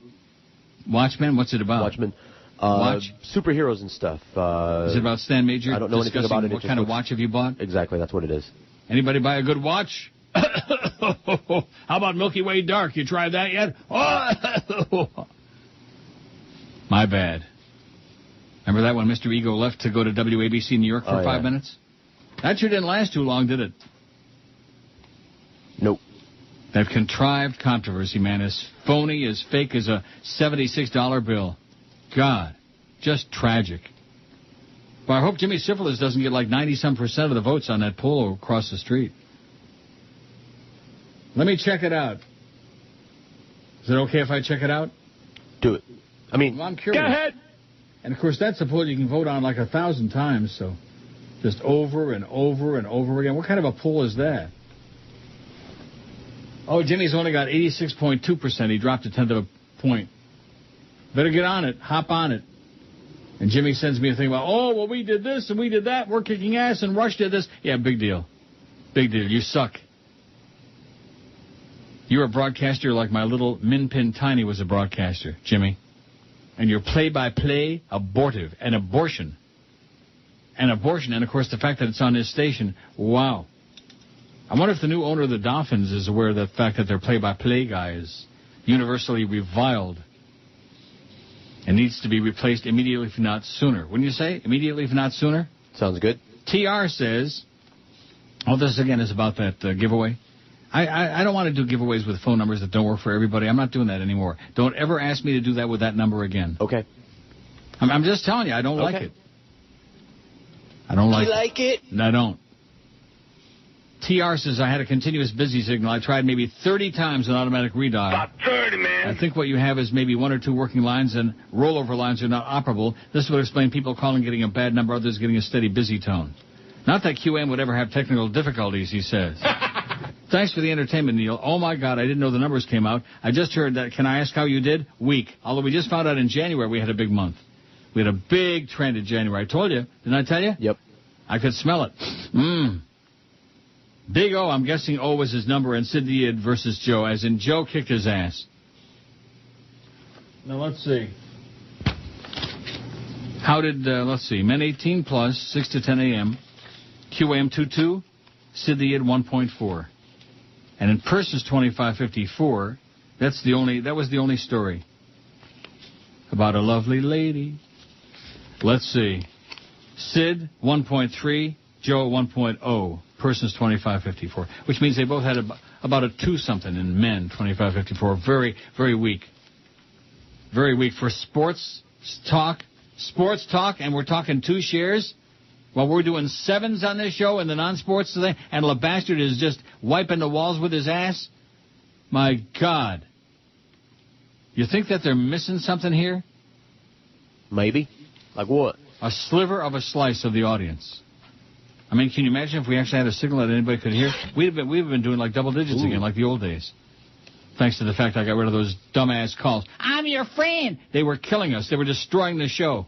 And some people were sitting back and allowing it, and participating in it, and encouraging it, and relishing it, and lapping it up, and loving it. Teresa says, on yesterday's show you said a joke I don't think anyone caught. This is very sad. You said 383 votes on the poll. Our goal is 389. I don't think anyone caught it, Neil, but I was laughing hard. I see. Wow. I tried to call the number for that free coupon, was getting a message telling me the number was disconnected. Yep. If somebody as astute as Teresa was getting it, then it certainly can't just be something people are making up. She laughed very hard when I said our goal was... Here you go. Jimmy Syphilis said, I have the number 2 rated morning show in the market. Rush has the number 1 show midday. You're tied for 8th or 9th at INZ, and Todd is number 1 in the afternoon. We're kicking tail. Yeah, good. That and 40 cents will buy you half a cup of coffee. At Tim Hortons, eh? You suck, Jimmy. Let's face it. How's that wine business coming, huh? How's that play-by-play business coming? At 86% say you suck. You're the worst. Not just that you suck, but you suck the most. Wow. The worst. Who is the worst local radio play-by-play announcer? Jimmy Syphilis, 86.2%. And that includes a lot of our people, too, because obviously that number went skyrocketing up once I mentioned that poll. Skyrocketing. Yeah, you guys across the street, if you really want to get a lot of response on your polls, just let me read the poll every day, and we'll get you some votes. Speaking of a challenge, shouldn't we challenge them to put the number of votes on there as opposed to percentages? Percentages are for pansies. IOD does the same thing. They don't give you the number of votes. That's right. And then they say, oh, well, we had 48,000 votes. Yeah, sure you did. And, of course, they got a poll. You can vote as many times as you want. I've already voted 5 or 6 times for Jimmy. What? What kind of a laugh was that? Oh, What kind of a chortle was that? It was a snortle. A snortle. Yesterday, when Michael Savage was reading the story about the beheading in Canada, which was perpetrated by a Canadian named Vince Lee, he was playing the Bob Betts Mr. Lee in the background. You couldn't come up with anything that creative and haven't in decades. It's just a matter of course for Michael Savage. Oh, yeah, he's a real creative guy. Couldn't come up with anything that creative. Give me a break. Isn't that creative, playing Mr. Lee in the background? Yeah, sure. Oh, brother. Frank says 800 number is disconnected. Well, Jerry says the contest line number isn't working. Well, John says 1-800-227-0560 is not working. Well, boy, what a waste of paper for all of that crap, huh? A humongous, incredible waste. Well, Teresa, we got 540 votes on the poll. Our goal is 541. Ha ha ha! Whoa! It says, you might think the ratings would be available for public consumption, just like TV ratings. Oh, well, I'd appreciate if you'd read how 560 fared against 790 specifically. We already did that. I'm not going to go through the whole thing again. Just because you weren't listening, that'll teach you to listen on the day when the ratings come out. That same clown. Oh, Greg Budell says, your poll blows. Also, he's got Obama written out. One big-ass mistake, America. And please be aware I'm the real Greg Budell. Not really.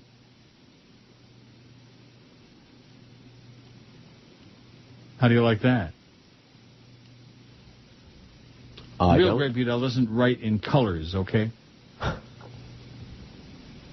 Yeah, in colors. In red and blue and purple and pink. I didn't know. Well, I'm smelling you right now. The real Greg Budell. Hey, don't let me forget about our horse racing thing. I won't. Cliff is the contestant today. Let me make sure the TRN is on there. There it is. The blue blinkers and the purple silks on the outside. He was a horse that I with the purple silks on the outside and the maroon blinkers. Ran well, eventually put the horse to his inside away and was cut down late by 5 Demon Bag, who for 7,500 to 10,000 going 6 furlongs, not the worst horse in the world. He would be favored here. There is no question about it after scratches, and I'm hoping Feline Felon can get around Pee Wee's Peak at the start and just wire this field. Oh, my God. Well, at least the thing is working anyway, okay? It's more than you can do there. You ain't got no racing thing on you. Nope.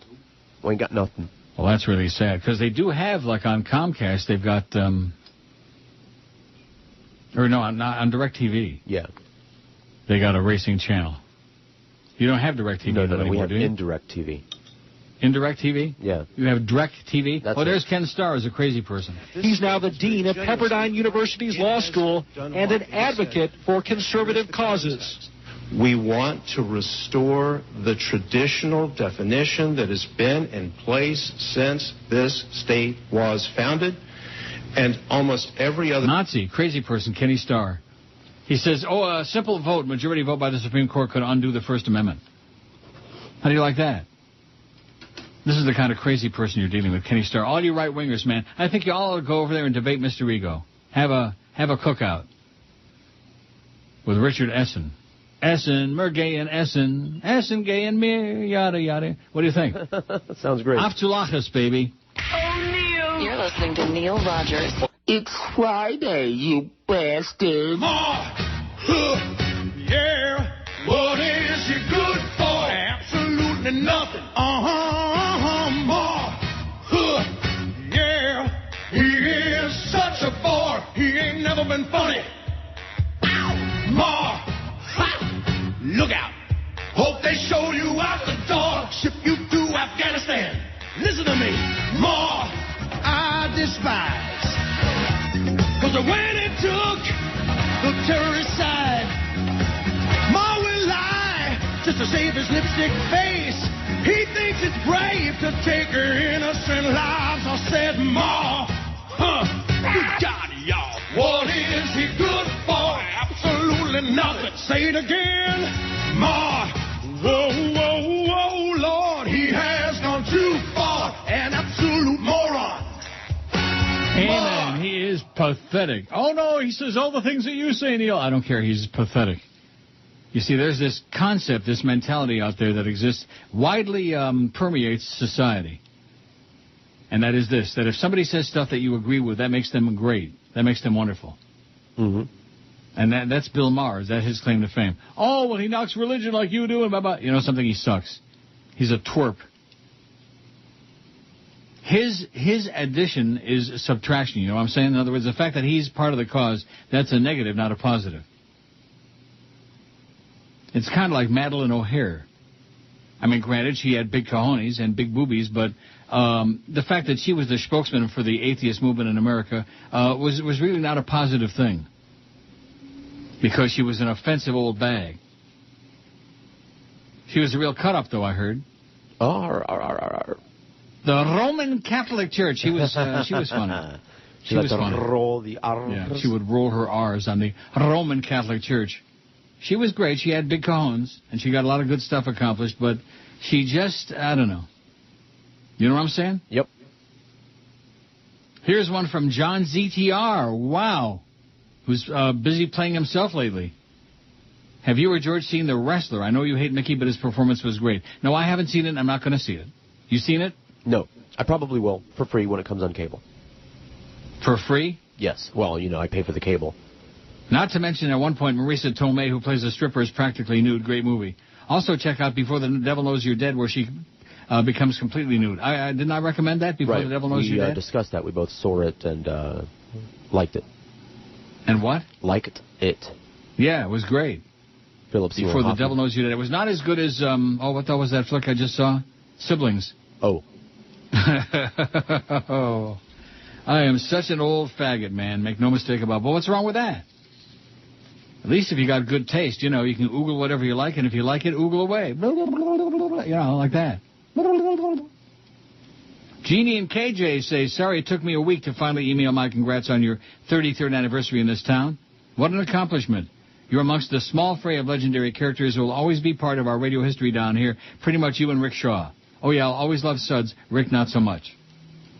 I'm of the Chicago era of Larry Lujack, Uncle Larry and Little Tommy, and John Records Landecker. I guess they're still alive, too. KJ has a book of Clark Webber's Rock and Roll Radio, 1955 to 75. Mostly people I've never heard of, including the aforementioned Clark Webber. A lot from WLS. I cannot say that without hearing the jingle, WLS, in my head. Some people from 560, WYMD, WCFL, UGG. Who the hell is Clark Webber? A legendary DJ from Chicago. Love you, honey. Wishing you 33 more at least. When you die, we all die. Accordingly, adoringly, Jeannie and KJ. Isn't that sweet? It is sweet. Adoringly. When you die, we all die. Well, let me say this. I'm dying over here. Yeah. What's the temperature up to by now? Paulie's probably on the edge of his seat. Congratulations again, Paulie. I never thought I'd say that. 15 already. It's supposed to be a high of 15, and the sun's going to come out this afternoon, they're saying, although now it's murky. Won't that be something? Almost 60. Almost 60. Overnight low, though, 34. That's not too toasty. And a high tomorrow like 43. Sunday, 46. Monday, 38. Oh, geez. Once you get a day when it's like 60, you want it to stay that way, don't you? Right. And then just increase gradually, you know, in small increments up to 62, 63, 60, you know. Like that, Teresa. Joe in Coral Springs says, thanking you for laughing. Let me try it again. I'm having a little problem. What? Take two. Well, I know why you don't read stuff, because you're not a good reader, is what you tell me. That's what I said. So you don't read the emails, you don't read bedtime stories, you just take those great calls. I'm your friend. Don't take any more of those. That's all I do. Take all the calls you want, but don't talk to him. I don't? Don't talk to him. Don't let him on for a millisecond. I don't. Good. Good job, George. I'm your friend. Joe says, thank you for making me laugh out loud the other day. Pegleg Bates, I haven't heard that name in years. We're about the same age. Old, right, Joe? Old, ancient. My old man used that name all the time. Look at that guy. He's walking like Pegleg Bates. Thanks again. No extra charge. You're welcome, Joe. Pegleg Bates. He was a dark-complected guy in show business with a peg leg. Kind of figures, right? Sure. Did he play Jeff lots in of Boynton Pirates? Beach says, go ahead. Go ahead. Everybody's saying that. Yesterday I heard you mention Clark bars. This brought back memories as a kid. Going to a Pirates game at Three River Stadium, walking past the Clark Bar factory. You could smell the chocolate and peanut butter in the air. It was an orgasmic sensation. You know, I had forgotten that there was peanut butter in Clark bars, because ordinarily I don't like peanut butter all that much, and especially in candy, like Reese's peanut butter. Oh, fat. Blech. But Clark bars, they must do something special with it, you know? Yeah. The way they whip it all up and yank it together. Now the factory's been turned into a sports bar between Heinz Field and PNC Park. I bought candy bars online at the Vermont Country Store. They carry many other old candies as well. A belated happy anniversary to you. I've enjoyed your show the past 22 years. Keep up the good work. Go ahead, Jeff in Boynton Beach. Go ahead. Go ahead. Go ahead. Thanks, Go ahead. Jeff. Clark bars. Boy, I don't want to start getting involved with that. I got to lose some weight. I'm getting a little good idea. A little chunky. I mean, not that I wasn't chunky, but I'm getting a little more chunky. Chunkier? Yeah. 561 votes on the poll. Now, let's see. Neil, I'm ashamed to admit this. This is from Sonny. But I tuned into George Sedano yesterday. He was ripping Joe Zagacki all day. This turned into him asking the callers who was the best and worst game broadcaster in town. He read the article from the UM student newspaper. Joe isn't my cup of tea, but at least he gets the players right. Jimmy is horrible, just abysmal, says Sonny. And winning their poll, hands down your pants, by a mile. Nigel says, I agree with that crazy bitch for calling 911 3 times. What was she supposed to do?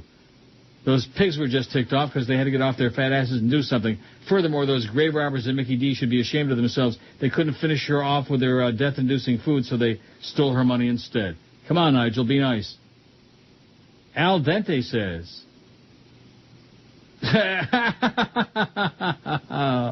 if you don't butch up in the next 10 minutes, I'm switching over to Rush. Now, he's a real man. Love and kisses, Al. Yeah, he's a real man, a real pill-popping fat phony. Phony Nazi. All he needs is the paste-on mustache and lose about 200 pounds. He'd be a perfect Adolf number 2. Did you see him sweating and screaming and carrying on, and just like Hitler? And there were all the Republicans sitting around. Oh, yeah, attaboy, Russia. They're desperate now. They got Payush Jindal, and they got Sarah, and they got Crazy Rush. That's what they got left. And, of course, the whole crew over at IOD who's kicking ass. All the right-wingers all the time. Doesn't that kind of, like, scare you a little bit? A little bit. in a market that's supposed to be like a little bit to the left of Attila the Hun and evidently is not? To the left. Or maybe just all the Nazis get the diaries. Maybe they stole them. It happens. 564 votes on the poll. Which occupation, though macho, is also a breeding ground for those in the closet? In other words, gay. Lifeguards, 131. Firefighters, 81. Football players, 75. Boy, they spend a lot of time naked in the shower together. Marines, 60. Cops, 42. Soldiers, 41. Paramedics, 38. Sailors, 36. Late edition, but it's zooming on up there. Republicans, 30. Also a late edition. What did I tell you? A la Larry Craig. A lot of toe tappers out there. Bouncers, 19. They're tapping it, and the toes, too. Karate black belts, 11. And personal trainers, too. Where did that come from? Oh, I got an email. Well, I guarantee it's an excellent choice. You're listening to Neil Rogers. Well, here we go again. On South Florida's Sports Leader, 560 QAM. This is Dick Cheney. I like to relax by having Mary Magdalene massage my balls while listening to the Neil Rogers 12 to 1 hour.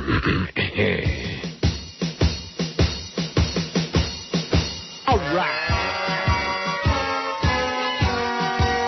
Well, they'll stone you when you swim in the 400-meter individual medley. They'll stone you when you race the 4x100 freestyle relay. They'll stone you when you swim the 200-meter freestyle. And they'll stone you during the 200-meter butterfly. There's only one way to win the gold. Every swimmer must get stoned. Absolutely. Well, they'll stone you in the 4x200-meter freestyle relay. They'll stone you in the 200-meter individual medley. They'll stone you in the 100-meter butterfly. And they'll stone you in the 4x100-meter medley relay. There's only one way to win 8 golds. Every swimmer must get stoned. Well, that's good news. The Dow is only down 20 points. I think we're in the week on a real sour note. I mean, 12 noon at QAM. We got the Big O coming up in a couple of hours. I can't wait personally. Can you? Me either. That's right. Oh, man. Now, maybe he was responsible for our big January. What do you think? Maybe. I don't think so. I mean, I could be wrong, but that's a real fly opener, that 3.9 in persons 25-54, a 7-point something in men. When's the last time we had a 7-point anything in anything? Right. Under the Joe Bell regime, huh? Once upon a time, way back in the early part, because I remember him sending me email. Oh, congratulations on the great book, Neil. Like that, you know. Till they decided, we can't let them do that. And until Fidel decided we can't let them hear 560. Why couldn't he have put that on like 590 or something? Or like on 790 would have been good. 13 cents. Serious, it's hanging right in there, baby. It's a real buying opportunity. The Dow's down only 7.5 points, 6.85. Making a recovery as we speak. Down 7.72. 651,000 jobs lost in February. It's a real buying opportunity. Just ask Maria. She'll give you her diarrhea. Haven't heard from Maria today with any excuses about the way everything is going to hell in a handbasket. Mark in Miami says, I still listen to Mad Dog, but I have to turn off the radio when the Big O comes on. Oh. He is terminal. And I'm sure there are many people who change the radio at 2 o'clock to 790, leave it on for the remainder of the afternoon. Personally, I can't listen to La Bastard. He has Stu Gotts impersonating Ed McMahon, laughing at everything he says, even when it isn't remotely funny. I realize he doesn't always talk about sports, but that doesn't make him a good radio personality or his show enjoyable, says Mark in Miami. Well, that's maybe true, Mark, but he's kicking some ass. He's kicking some big, fat, bloody ass. Isn't that amazing? Yep. It goes to show you. Well, we're slow to learn on this station. We just, in fact, where's that thing I just had here? Oh, here it is, Mark and Kendall. You'll be dismayed to hear this. But you won't be dismayed. You just don't care. Right. Good. That's a good attitude. We don't care. Just, you know what we'd like to have? A lot of wired diaries now that we're going to that PPM thing. Right. You can't wire the PPM. Sure you can. Well, yeah, you can. You can sit the meter in front of the radio on one station, on your favorite station, and just leave it there all day. Just walk away. Even though you're not even in the building. Huh? Right. But we could use some Wired Diaries. We could use a real big a real big month. Like in whatever's going on right now. March. You think March has started now in the trend? Well, whatever it is. Get us some money, honey. Get us some money. It'll be the last time we ever get any money out of these grave robbers for ratings bonuses. Until, of course, they crank up that signal. That's going to happen sometime this year. That's the rumor. This century. They're cranking it up. They're getting a big power boost, and they're going to crank it up. They're going to pee on the tower. You just wait and see. Every day they're going to send Gary Sarner out there to pee on the tower. Since he ain't inside the building anymore, he'll always be part of QAM. It's in his blood. In fact, I wouldn't mind seeing a whole bunch of his blood up and down the hallway before he finally goes for the last time. Wouldn't that be great? Sure. There will be blood, and it will be Gary Sarner's. It'll be kosher, you can guarantee you that. There won't be nothing trafe in his blood. Mark in Kendall says, I turned your station on last night around 9 expecting to hear D.A. Even though his ratings suck, he has a pretty good show. To my dismay, it was Kim Bocamper and some sports writer conducting an interview with a high school kid. Oh, Jesus. The speed at which I turned off would rival the time it takes you to hit the door at Woodbine. They need to change the station's call sign to WQA7. Now, can you explain that to me? What does that mean? No, I can't explain it to you. WQA7. A mistake? You think Mark made a typo on there? Maybe. What does that mean, Mark? Is that how many listeners we're going to have left? Oh. Lots of Kimba Bocamper, man. Lots of stuff that people don't want to hear. Wouldn't Kimba. Wouldn't it be nice if he wasn't on again? Wouldn't that be good? They're obsessed with him. Just like when Jolly Joe put his boyfriend, Kenny Walker, on with Kimba on that Kenny and Blow morning show. Oh, my God. Remember those days? Yep. I'll never forget. Gay. Or not. Gay. The square table. I mean, that show was just... That show gives the word blows new meaning. I mean, it just blew. Even Cat Ballou ain't never seen nothing like that. Rick says, planning a trip to Toronto this fall. I'm wondering what your opinion is on visiting the Hockey Hall of Fame. Well, if you got little kids, not teenagers, but like little kids, they might enjoy it. I've been there once. Disappointing. And I'm a huge hockey fan, make no mistake about that, but it was disappointing to me. It was like for kids, you know. George will be going there. Oh, yeah. Go to the CN Tower and jump. That would be a great place to jump from. You betcha. I'm a little nervous even about... I've never been to it, and I'm nervous about taking that elevator that goes all the way to the top, you know, or close to the top. And at nighttime, they light it up, all these different colors, like fluorescent, you know. It's really neat. And you can see that elevator going up on the side of the tower, and it's like a bug, like a gigantic cucaracha. You catch my drift? Are you drifting? The fake Tom Jicka has a long email here, sent yesterday afternoon right toward the ass end of the show. He says, I watched the first Jimmy Fallon show on Monday night. Not good. I'm kind of rooting for the guy to succeed, but truth be told, I never found him to be exceedingly funny on SNL. I don't think he's going to have the likability factor to win over large audiences in late-night TV, says Tommy. Fake Tommy. I found the first show to be pretty painful for the entire hour. I won't judge him on the first show, though, because I remember what Dan's first show sounded like, and that was truly painful. Really, really painful. Dan who? I don't know. Dan? Dan the Monkey Man? I don't know. Fallon's opening monologue was okay at best. The slow jam, the news, I thought was extremely painful. It was probably a funny idea on paper, but it didn't seem to come across that funny. And why is The Roots the house band? Aren't they a little better than to be the house band on a late show? The Roots. Are they kin to the Grassroots? No relation. Oh, who's the Roots? A band. You know them? Yeah. Oh. Not personally, you know. I thought the show got really painful after that, little Tommy says. The Robert De Niro appearance was embarrassing. He didn't want to be there. He was obviously doing a favor to someone at NBC by agreeing to do it. He obviously wanted to promote his Tribeca Film Festival, but he didn't even do that well. The skit with Fallon and De Niro was just dreadful. Then Justin Tinkerbell came out and tried his best to save the show, but by that time I think it was already over. Tinkerbell is funny and talented. I'm thinking a Tinkerbell show would be way more entertaining than a Jimmy Fallon show. And why exactly was Van Morrison there? That made as much sense as us doing sports flashes every half hour. Now, I want to read that to you again, that last sentence. Okay.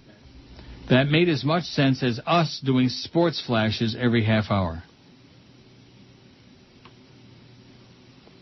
We have sports flashes? You're not following it. This is the fake Tom Jicker saying, that made as much sense as us doing sports flashes every half hour. Yeah. I didn't get it the first time I did it. Dead giveaway. Dead giveaway. Across the street. I hope the show gets better, meaning Jimmy Fallon. I'm not a huge late-night TV fan, but I have sent to TiVo to record a few more episodes of Jimmy Fallon. I'm excited to see him with Tina Fey again when she comes on. By the time you read this blog, Fey probably already will have been on. This blog. This is a blog? I don't want to sound old here, but late-night TV was at its best with Johnny Carson. Well, guess what? Not even close. That dude could do a late-night talk show like no other. Wrong. Steve Allen, Jack Parr, they were the kings of late-night TV. Johnny Carson was weak. He was like the Rascal House of late-night TV. Yeah, I find it sad he never agreed to allow his old shows to be rebroadcast in syndication or released on DVD. An entire audience of young people will never know the pleasure of watching Johnny Carson before bed. Thank God. Here's Johnny. I feel like I can safely say Jimmy Fallon will never be the Carson-Letterman League, but it wasn't as bad as the Chevy Chase Show or the Magic Johnson Show. Anyone remember Thick of the Night with Alan Thicke? That was supposed to be the next big thing when I was a kid. It says, signed the fake Tom Jicker. That made as much sense as us doing sports flashes every half hour. Us. Got it? Got it.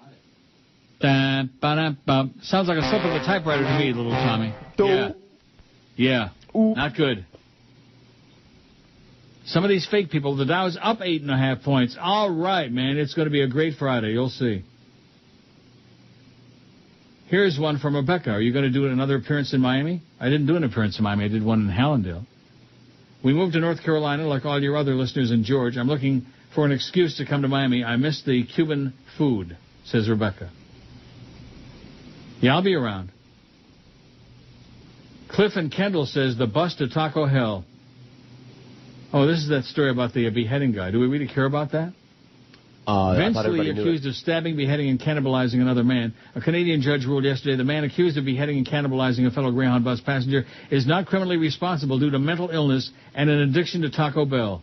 Oh, yeah, I want to chop somebody's head off right now. And I haven't been to Taco Bell in months. Lee killed a 22-year-old carnival worker, was never in question at the trial. Lee has admitted he killed McLean but pleaded not guilty. Witnesses said Lee attacked McLean unprovoked as their bus traveled at night along a desolate stretch of the Trans-Canadian Highway. An agreed statement of facts between the prosecution and defense detailed how passengers stood outside the bus as Lee stabbed McLean dozens of times and beheaded and mutilated his body. Finding himself locked inside the bus, he finally escaped through a window, was arrested. Lee then apologized and pleaded with police to kill him. Police said McLean's body parts were found throughout the bus in plastic bags, and the victim's ear, nose, and tongue were found in Lee's pocket, along with a Taco Bell chalupa and 3 packs of hot sauce. And 3 packs of hot sauce. Don't choke. The Chinese immigrant complained that he ate all the McLean he could, but he was still hungry an hour later. Isn't that funny? Taco Bell would not return repeated requests for a comment. Cliff and Kendall sent that. Yeah, we had 100 of those. It's old news. But you got to really do something nasty here to, be a criminal in Canada. Not just behead some guy and chew him up like that. Crazy Chinaman. Oh, Neil. You're listening to Neil Rogers. Neil, God. Tight little island full of gay romance. They wear gay sandals and they wear tight pants. Sun-drenched top to bottom every day. Blessed with the miracle of being gay. The very best of faggots in the USA. Giving big, big pleasure in a big, big way. The very best of faggots in the USA. Giving big, big pleasure in a big, big way. Chesterfield. Join the big swish to Chesterfield Queen. New choice of the fags of America. 12:17 at 560 WQAM. So I guess yesterday we never did decide who had the manlier penis, Don or Phil Everly. We never got any input on that? No one responded. No. Kevin says, sorry we're late with this. I've been listening from somewhere in the 1979-80 time frame. You still owe me hours of sleep lost when you and Bill Calder used to do crossovers at midnight that sometimes lasted till 3 or 4 in the morning. F the callers. See you at the field, George, says Kevin. Okay. Well, there you go. Thanks, Kevin. Sounds like I got a date. See, we were having fun. That's why I used to stay on till 2, 3, sometimes 4 in the morning with Calder. We used to just laugh our asses off. For free, you know. Wow. It was a work of love. Labor of love. Labor of love. Another shot at love. Mark in Kendall says, I heard you. See, this is the guy that gave us the WQA7. Here's the explanation, which is going to leave you lame and limp. Okay. I heard you say the other day WQAM stood for Quit at Midnight. WQA7. Get it? We quit at 7. How about we quit a long time ago? Okay, thanks, Mark. Good luck to you. We quit at 7. That's a shot. That's a real shot at Kimba Bocamper, and well-deserved, by the way, too. That Kimba and Blow morning show, people have been executed for lesser crimes than that. The Dow's up 16 point. It's just kind of hovering before the big blow. Neil at neilrogers.com. That's our email address. Kind of slowed down now. I would have thought we'd have gotten a tremendous response, especially after those monthlies. My God. Let me see those again. I want to see for real. If it is real. Oi! I want to see in somebody's printing, and that's Clarence's numbers. See how he makes numbers like a child, like a baby. Men 18 plus in January. QAM 4.3, WAXY 1.9. God, they suck. They blow. Except in the afternoon, they stop blowing. I see. Isn't that amazing? That Batard, man, he's just out of control. And let's see, persons 2554. In the morning, we got a 1.0. In the afternoon, we got a 0.7. 0.7, and we got a 3.9. How do you like that? I like it.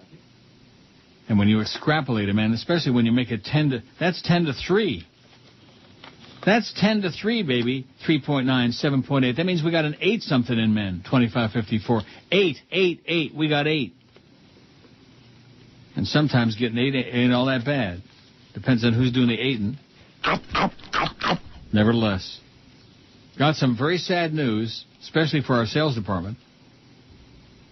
A private Connecticut-based broadcasting school with campuses in more than a dozen states abruptly shut down this week and said yesterday it'll seek bankruptcy protection. Oh, my God.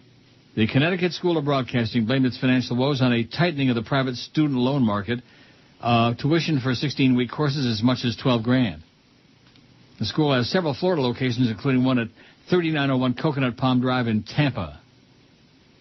I'm extremely disappointed that after 44 years of operation, CSB will not be able to fulfill its mission of providing quality education to students interested in working in the broadcast industry, School President David Banner said. I'm also disappointed that the actions of our lender precipitated the sudden disruption in the lives and careers of our students and employees. The school's got 26 locations in 16 states. The school said it was surprised that its lender, Pittsburgh-based PNC Financial, seized control of the school's accounts and then froze them as it was attempting to find other ways to fund the business. I guess you won't be hearing any more of those spots for those squeaky voice broadcasters. Oh, well. In a statement, the school said it would promptly seek protection under applicable insolvency laws. In other words, we're off Zoris or maybe off Tulachas. PNC spokesman Fred Solomon, speaking of Aftulachas, said the company does not discuss its customers' their accounts because of bank confidentiality rules. PNC recently acquired Cleveland's troubled National City Corp and last week slashed its quarterly dividend by 85%. Its stock was down more than 12% Thursday, trading under its 52-week low of $20.33. At the school's Farmington location, students say they found out by text message Wednesday night, while others showed up for class and found the doors locked. How do you like that? You go to class and the doors are locked. That'd be like showing up at work and the doors are locked. Wow. Tracy Miller, a January graduate, said she was upset about losing the lifetime job placement help and studio privileges that the school agreed to in the contract she signed. She also was angry because radio demos she recorded for potential employers were on computers inside the locked school. I just want some answers. I'm in the dark right now, said Miller, 22, of Plainville. Connecticut Attorney General Richard Blumenthal said yesterday his office was looking into the closure, including whether school officials kept taking money from students when they knew it would be shut down. Well, that's a good scam, huh? I'm not saying they did it, but wouldn't that be a great scam? It would be. The office will seek tuition refunds for students if it finds any violations of law, Blumenthal said. The State Department of Higher Education was also seeking refunds and options for students to complete their studies. The school was founded in Farmington in 1964 by a Hartford broadcaster, Dick Robinson. Remember him? Yep. Robinson and his family will reopen the broadcast school under a different name at that location. Oh, they want to reopen. Well, maybe and maybe not. They want to reopen it under a different name. Family said in the letter posted at the school they plan to apply for a state license to teach media and communications, and will be contacting students to help them complete their studies at no additional cost. I don't know why, because the business is over with anyway. There ain't no more broadcast business. It's done. It's finished. Except for us in January. Boy, we got a kiss. We finally got a big kiss. That's what we needed. A kiss. As in Kushner and Tuchus, Jimmy Syphilis. I'm just pumped about that. I'm pleased as punch that we finally got. Well, punch? You know, we're overdue to catch a break. Oh, I'll say. When you work for this regime, man, you need all the breaks you can get. That old expression, break a leg. Oh, never were truer words spoken than working for this crowd. Oh, you don't know what you're talking about, Neil. We're really promoting and yeah, we're really out there go-getting. The Dow's up 6 points, just a little under 6. But who's counting? Right? 1, 2. I think they ought to have a special month on the gambling channel on CNBC and make all those people, including the ones who no longer work there, like Ted David, all of them come on there and apologize. And they could do a telethon and try to raise the money to pay back to all these poor suckers out there who got suckered into their hype. Hype. Not investment advice, hype. Oh, it's a buying opportunity. Yeah, buy this. 12:25 at QM. We have another great restaurant deal coming up next week on Neil's Half Price Deals. It's Friday, you bastard. 20,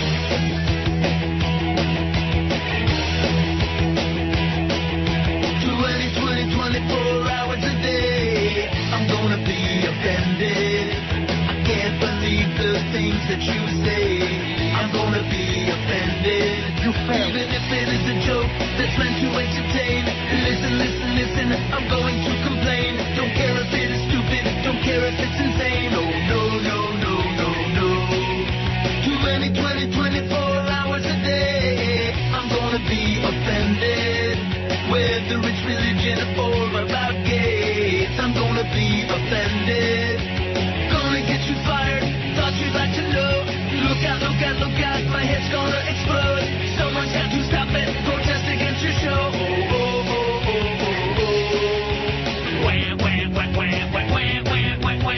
I'm gonna be offended. I'm gonna be offended. I'm gonna be offended. I'm gonna be offended. Oh, my God. The audience is offended by Jimmy Syphilis' performance on those Dolphin broadcasts. 87.2% say he's the worst local yokel play-by-play announcer. Up to 87.2%. Wouldn't you be just humiliated and degraded and embarrassed if you had any, self-respect? But he doesn't have any self-respect. If being the operative term. Remember David Gates and Bread? If a chicken peed? 609 votes on our poll. Lifeguards. Closet cases. Lifeguards. How's the erasing thing coming? The erasing thing? There's David Gates and Bread. Oh, Aqueduct. They're in the gate. They're all in. And away they go. Come on. Open that gate. They're off. They're in the David Gates. Hesitant start for Moonlight Gambler. It's John Imbriel. There's one of the horses there got left in the gate. He got out about 20 lengths behind the field. Moment center. Don't you hate that? Right behind Racing in third. I like it. A break of 3 lengths to Honor Above Self in fourth. Another 3 to Prairie. Well, that's to get you in the mood for next hour, man, where we get racing intensive at Gulfstream. Carney says, still here at my lead generation job in Boca, thanks to you guys. Last time you read my email on the air, they gave me a promotion. They think I'm famous now or something. Sad thing is they let go 25 people at the company yesterday. Since this morning was very somber around this office, I decided to call Countrywide Mortgage to see about the Affordability and Stability Program for homeowners. After 2 hours, they put me on a waiting list and say they may be able to lower my interest rate to 4%. Pretty good. Just wanted for you to tell the listeners they should call their mortgage carriers and try to get on the bus while they still can. Hopefully that Chinaman won't be on there to decapitate your ass and chew up your tongue and your nose. Don't forget to eat your apricot seeds, says Carney. I'm too old to start eating apricot seeds. You say apricot or apricot? I like to mix it up, you know? Keep people guessing. Is that in the Jack in Box bit, apricot? No. Well, what bit is that in where he says apricot? Where who says apricot? Somebody. Runaway Bride. Runaway Bride, they say apricot? Strawberry, blueberry, apricot? Don't they? No? All right, then I'm wrong. Apricot. Hey, how the hell are you? Apricot. Welcome to Jack. What is it? Nothing. And it's definitely not in that bit. I don't know why I keep thinking it is, but I'm thinking it's Jack Nicholson saying apricot, but it's not. Oh, the Beast followed up with the QA7. He figured that out. WQA7? Yeah. Very sad. But he's out there listening. He's with us, the Beast. He's with us. Whether we like it or not, he's with us. He's there. Always there. He's like part of the, what's his name? Part of the woodwork. Jerry Sarner. He may not be in the building in body, but in spirit, he's still in there. He's ingrained in the walls. Just like the water Nazi. There is no water Nazi. Yeah, what a bitch he was. I'll tell you one thing, when you look at the two management regimes we've had in the time we've been at QAM, Greg Reed he surrounded himself with the biggest bunch of Chaim Yankels I have ever seen. And Joe Bell the same, only just a different bunch. Yeah. Not entirely different. He's still got Ray Perry, of course. Screw-Ann, Water Nazi. Yeah. Matty Bell. Sam. Oh, and then, of course, there was always... Roy! Yeah. Anybody who ever wore a jockstrap, man, they love him. O.J. They're probably still in mourning that O.J.'s on the inside now. Aren't you relieved that we don't hear about O.J. no more? Oh, good. Yeah. I bet he's having a really swell time inside there. For a long, long time. Forever. Maybe he'll croak inside there. And, of course, all this rehab crap about Michael Jackson. I mean, these people in the media have such short memories. Like anybody believes the outcome of that trial? Right. Is there anybody with an iota of intelligence? No. Ricky says, I hate changing the station, but Mad Dog's views on anything other than sports would have you thinking he's on 610. Right. He's a little to the right of Hitler. That's true. The Bastard's entertaining, but John Stugat's wiener is just that, a wiener. Sid better get on the horn to Imus or Howard, see if they can throw him a bone. Love the show. Yeah, Sid's failing badly. Somewhere I had an email that he allegedly sent back and forth with Barry Jackass. Another one of those fake deals. Came in yesterday afternoon, and it was basically Barry asking, how did the numbers come out? And he said, what numbers? Oh, you mean the trends? Well, I leave that for Neil. All Neil has to talk about is the numbers. I have the talent. You know who says that? Who? Somebody with no numbers. Somebody with no numbers says, oh, well, ratings don't mean anything. Those are the people who have no ratings, trying to rationalize the fact that they also have no talent, no audience, that they are reviled and despised by the overwhelming majority of the subhuman race, like Jimmy Syphilis and Sid the Kid. And Mr. Ego. Oh, I challenge you to a debate. I mean, that's got to be the most pathetic. Yeah. And it's almost enough to make me want to sit down and cry. Almost. Oh, Mike says, tell George they do say apricot and Jack in the Box, said by Jack Nicholson toward the end. Well, let me listen to it. All right. Does he call the guy an apricot? I don't know.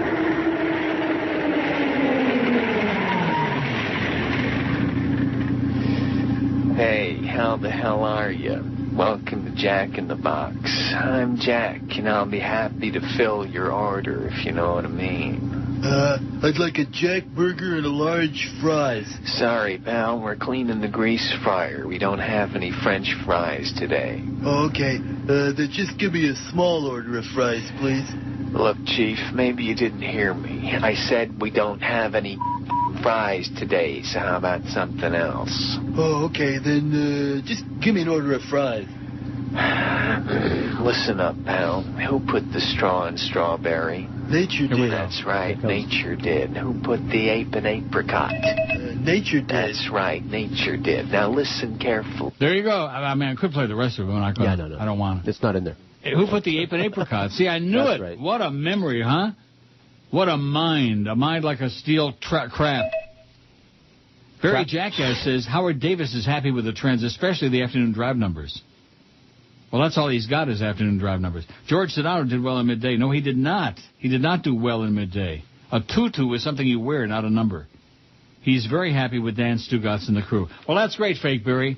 Hope you guys have a great three-way. Or six-way, whatever way you're doing it, Barry, if you can find it. I don't think Barry's got the goods, you know what I mean? Maybe I don't think he's got the junk. Dow is down 40. He's very happy with the numbers. Oh, doesn't say nothing about Sid the Kid on there, Sid. And didn't they just re-up his deal or some crap like that? Mm-hmm. Wow. Wouldn't that be bad? To re-up somebody who's got like 1 shares? A 1 not. Now let's see. Let's see how Jorge Sedano actually did, since they're always touting his horn. What are the when's he on? What? When is he on? He's on, I don't know, 9 to noon. I don't know. 1.9 they had at midday, and he's happy with that number? 10 to 3, 1.9 in men? And what about persons 25-54? What kind of a number do they have in there? Is that where they had the 2-2? I don't know. Let me look. Oh, they had a 1.3 in January in persons 25-54, and he's happy with the trend. Well, that's up from a 0.3, a 2.9, and a 0.9. So every other month he does better than a 0-something. Who are you people kidding? Talk about rationalizing. Talking about trying to make chopped liver out of chicken droppings. Talking about trying to make grivinous out of cow livers.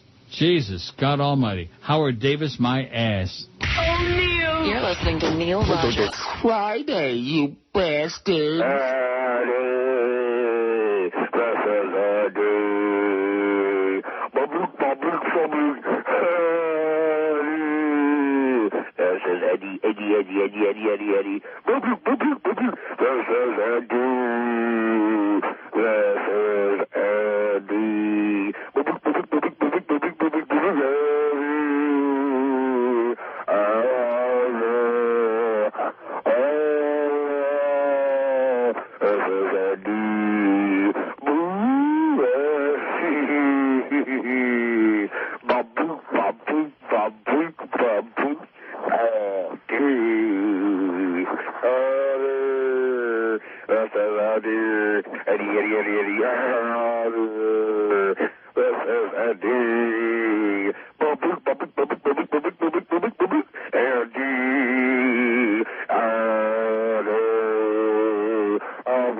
Can't do much better than that. You won't hear that on the Jorge Sedano show, I'll guarantee you that. Unless they lift it.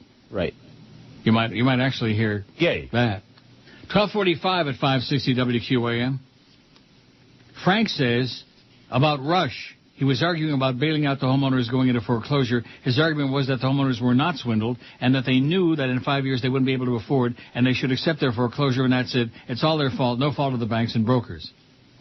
What he fails to mention, as he always does when he spins things, is that these homeowners were promised a no-lose deal. They were promised in the event that the arm comes due, they would have 2 options. They could refinance at a lower rate, or worse, could just sell their house. Of course, thrown into the sell the house pitch is that house prices are tripling, and in 5 years your house will triple in price and you'll make a huge profit because everybody knows house prices never decline to the always increasing demand, the always reducing supply. Fact is, no one mentioned the fact that the increase in housing prices was significantly higher than the increase of the wages of the home buyers' demand. The government can throw out the increasing average wage, but they don't mention that if one guy gets $1 billion raise and 50 others get nothing, it still looks like a growing economy. In short, Russia's full of Schmidt. Amen to that, Frank. Russia's full of Schmidt. Yep. But he's big. They had a big book over there down the street, up the road and down the hill and across to Grandma's house, and with Jimmy Syphilitic. Dear Neil, just got oh my God. Just got to the office to tell you who also is macho, but they're gay. UPS drivers. They look manly, but they're homos. They're homos.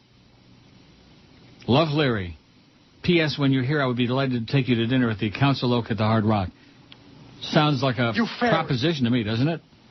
Sure. He's talking about homos. Hey, Larry. Rhymes. No thanks. Thanks, Larry, but no thanks. I don't go to dinner with strangers. Do you? No, I don't. Depends on what they look like, I reckon. No, that's true. I'm sure that Larry don't look like somebody I would want to go to dinner with.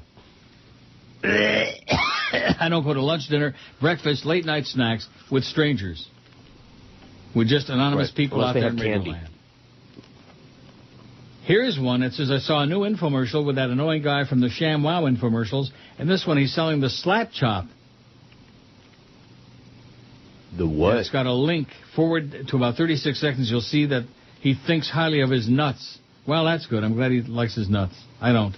He's ugly as sin. He's bizarre. I don't think he's of the human species. 627 votes, Teresa. Our goal is 628. There's that bald-headed jerk, Tony Harris. Stay tuned for more smart talk. Boy, they got some real classy anchors on there. Ricky Tiki Sanchez and Tony Harris and yada, yada. Oh, yeah, and there's that thing with Chris Brown and Rihanna. Do you care about that? I'm really going to kill you? No. I think that if that's what, just like Ike and Tina Turner, I have little or no sympathy for women who stay in bad relationships where they're abused and beaten and battered. I'm in love, another shot at love. Well, you get what you deserve, you know? I mean, if you don't learn the first time that you get beaten and battered to a pulp, right? Yep. I'm in love. I love him. Yeah, right. Mm-hmm. Maybe they want another shot at love. 627 votes. Which occupation or trade, though mucho macho, is also a breeding ground for those in the closet? Lifeguards, 135. Firefighters, 85. Football players, 77. Oh, there's that. What's that lawyer's name? Mark Garagos, isn't that his name? Very offensive. He's Chris Brown's attorney. Oh, boy. Words and actions and headlock and punches. He's actually a pretty good-looking guy, that Chris Brown, to be honest with you. Well, he is getting smacked around for? What? Will you let him smack you around a little? No, I will not. No? No, I will not. What if he's really not nice? That good. What if he's really nice before and after? You know, maybe Alex Campbell. What if he's really good? I'd let him slap me around a little bit. Really? I'd let him slap it. Football player 77, Republican 66. That's zooming up the list. Late edition, thanks to yours truly. Marine 61, Cops 43, Soldiers 42, Sailors 39, Paramedics 39, Bouncers 20, Personal Trainer 12, Karate Black Belts 11. Bouncers. What's that all about? I don't know. Do you know any gay bouncers? I don't know any bouncers at the moment. A lot of gay bouncing going on, I know that. Yeah, like that. That's what Larry Craig said. Bounce on my toes. That's your hose. Boy, it's a good thing we got that horse racing thing coming up next hour from Gulfstream. Cliff is our contestant. Let's see. Let's see what's going on there. I got to get off of this damn Chris Brown and Rihanna thing. Oh, it's the second race at Tampa Bay Downs, just in time. And they're up. Oh, what timing. Away and running, Real Place breaks for the lead. There goes Angel Aquarius, moves up towards the rail. Serena's mom on the outside. You know, when you go to some of they actually have chat rooms where they discuss race callers, you know, at various racetracks. Yeah. And when you read the opinions of some of these bozos, well, you know, opinions are like ass clowns. Everybody's got one. But when you read some of the crap, it's just shocking the negatory attitudes they have toward really, you know, talented people. Now, this guy gets a lot of criticism. Has the lead. On the outside, here comes the favorite, Serena's Mama. Moving up now to... A little melodramatic for most. Is down and hysterical even. Third as they turn into the stretch. Serena's Mama on the outside now, driving to the lead. Save the drama for Serena's Mama. Is racing along second. She ain't going to win it anyway. She's beat. From far back, dance to the tempo now coming on. In deep stretch, Angel Aquarius battling back. Serena's Mama on the outside, and toward the rail wins Wildflower. Serena's Mama will score. Oh, that was he was calling the wrong horse. Wildflower, Angel Aquarius is third, and Dance to the Tempo finishes fourth. Wow. The sun is coming out now. The sun is breaking loose. Oh, my God. If only Castronova could be here to see it. This is the one great day of the year so far. The temperature is 14. I thought it was 15 before. Then what happened? Well, it's hovering. Aye. And it's going to be 15. Sun is out there. I think it would be. I wouldn't be surprised if it gets up to 100 degrees today. Wow. This is the kind of day, you know, to go where? Woodbine? Good thought. Something to think about. You could go for a walk. Go for a walk where? Around the block. Burn some of that fat. I do a lot of walking in Woodbine, mister. Let me tell you right now. Good. Now, I noticed Steve Sloan did not send me the pages for the first race at Gulfstream. I'm not going to get suckered into that again. That's not part of our promotion. I'm not going to start handicapping 2 races. I got enough pressure with one, you know, with one race. And for Cliff, he's got a $50 win bet on the 6-horse Burning Blaze in the second race with, who's riding? Abar Koa, who used to be Ibar Koa, and now he's Abar Koa. You ever see Abar? No. You see Abar, good one. Jump right in. So I'm going to leave that on there. I don't know what I'm going to do. Because we sure ain't got no more emails, I'll tell you that. Well, I got one here from Gregory Belmore about radio. Oh, it goes on forever. It would take us up till midnight if I read it. But even I don't have the balls to do that. 22 minutes till the first race at Gulfstream. And our race is at about 1:44. You getting excited a little bit? Little? No, not much. Not like when you're out there, though. Oh, God. And actually betting on it? No, then you're involved. Mm-hmm. Got George a winner last week. Got him the double for $9.60. $5 double. Let's see, $9.60, $19.20, and $4.80. $24 you got, and you bet 21, so you made $3. I was all excited about it. Well, there you go. And you got the $40 from Shirley too. That's right. The next time George is out there, let's have a whole bunch of people bring him $40. Right. Big bags. Or $20 or $10. Just some big bags. That would be great. I know if I did an appearance somewhere and somebody came by and brought me a $40 something, I'd be pretty happy about it. I was. That's Shirley for you. I still don't understand what that was all about. I guess she made a bet for you the previous time and she never gave you the cash? Right. Is that it? That's the story, and she's sticking to it. I'm going to go out and get some apricot seeds. Who put the ape in apricot? Do you know anybody who says apricot? No, I don't. I don't either. Just Jack Nicholson. And boy, that movie sure sucked. The Shining. Red rum, red rum, red rum. I'm looking for something. What are you looking for?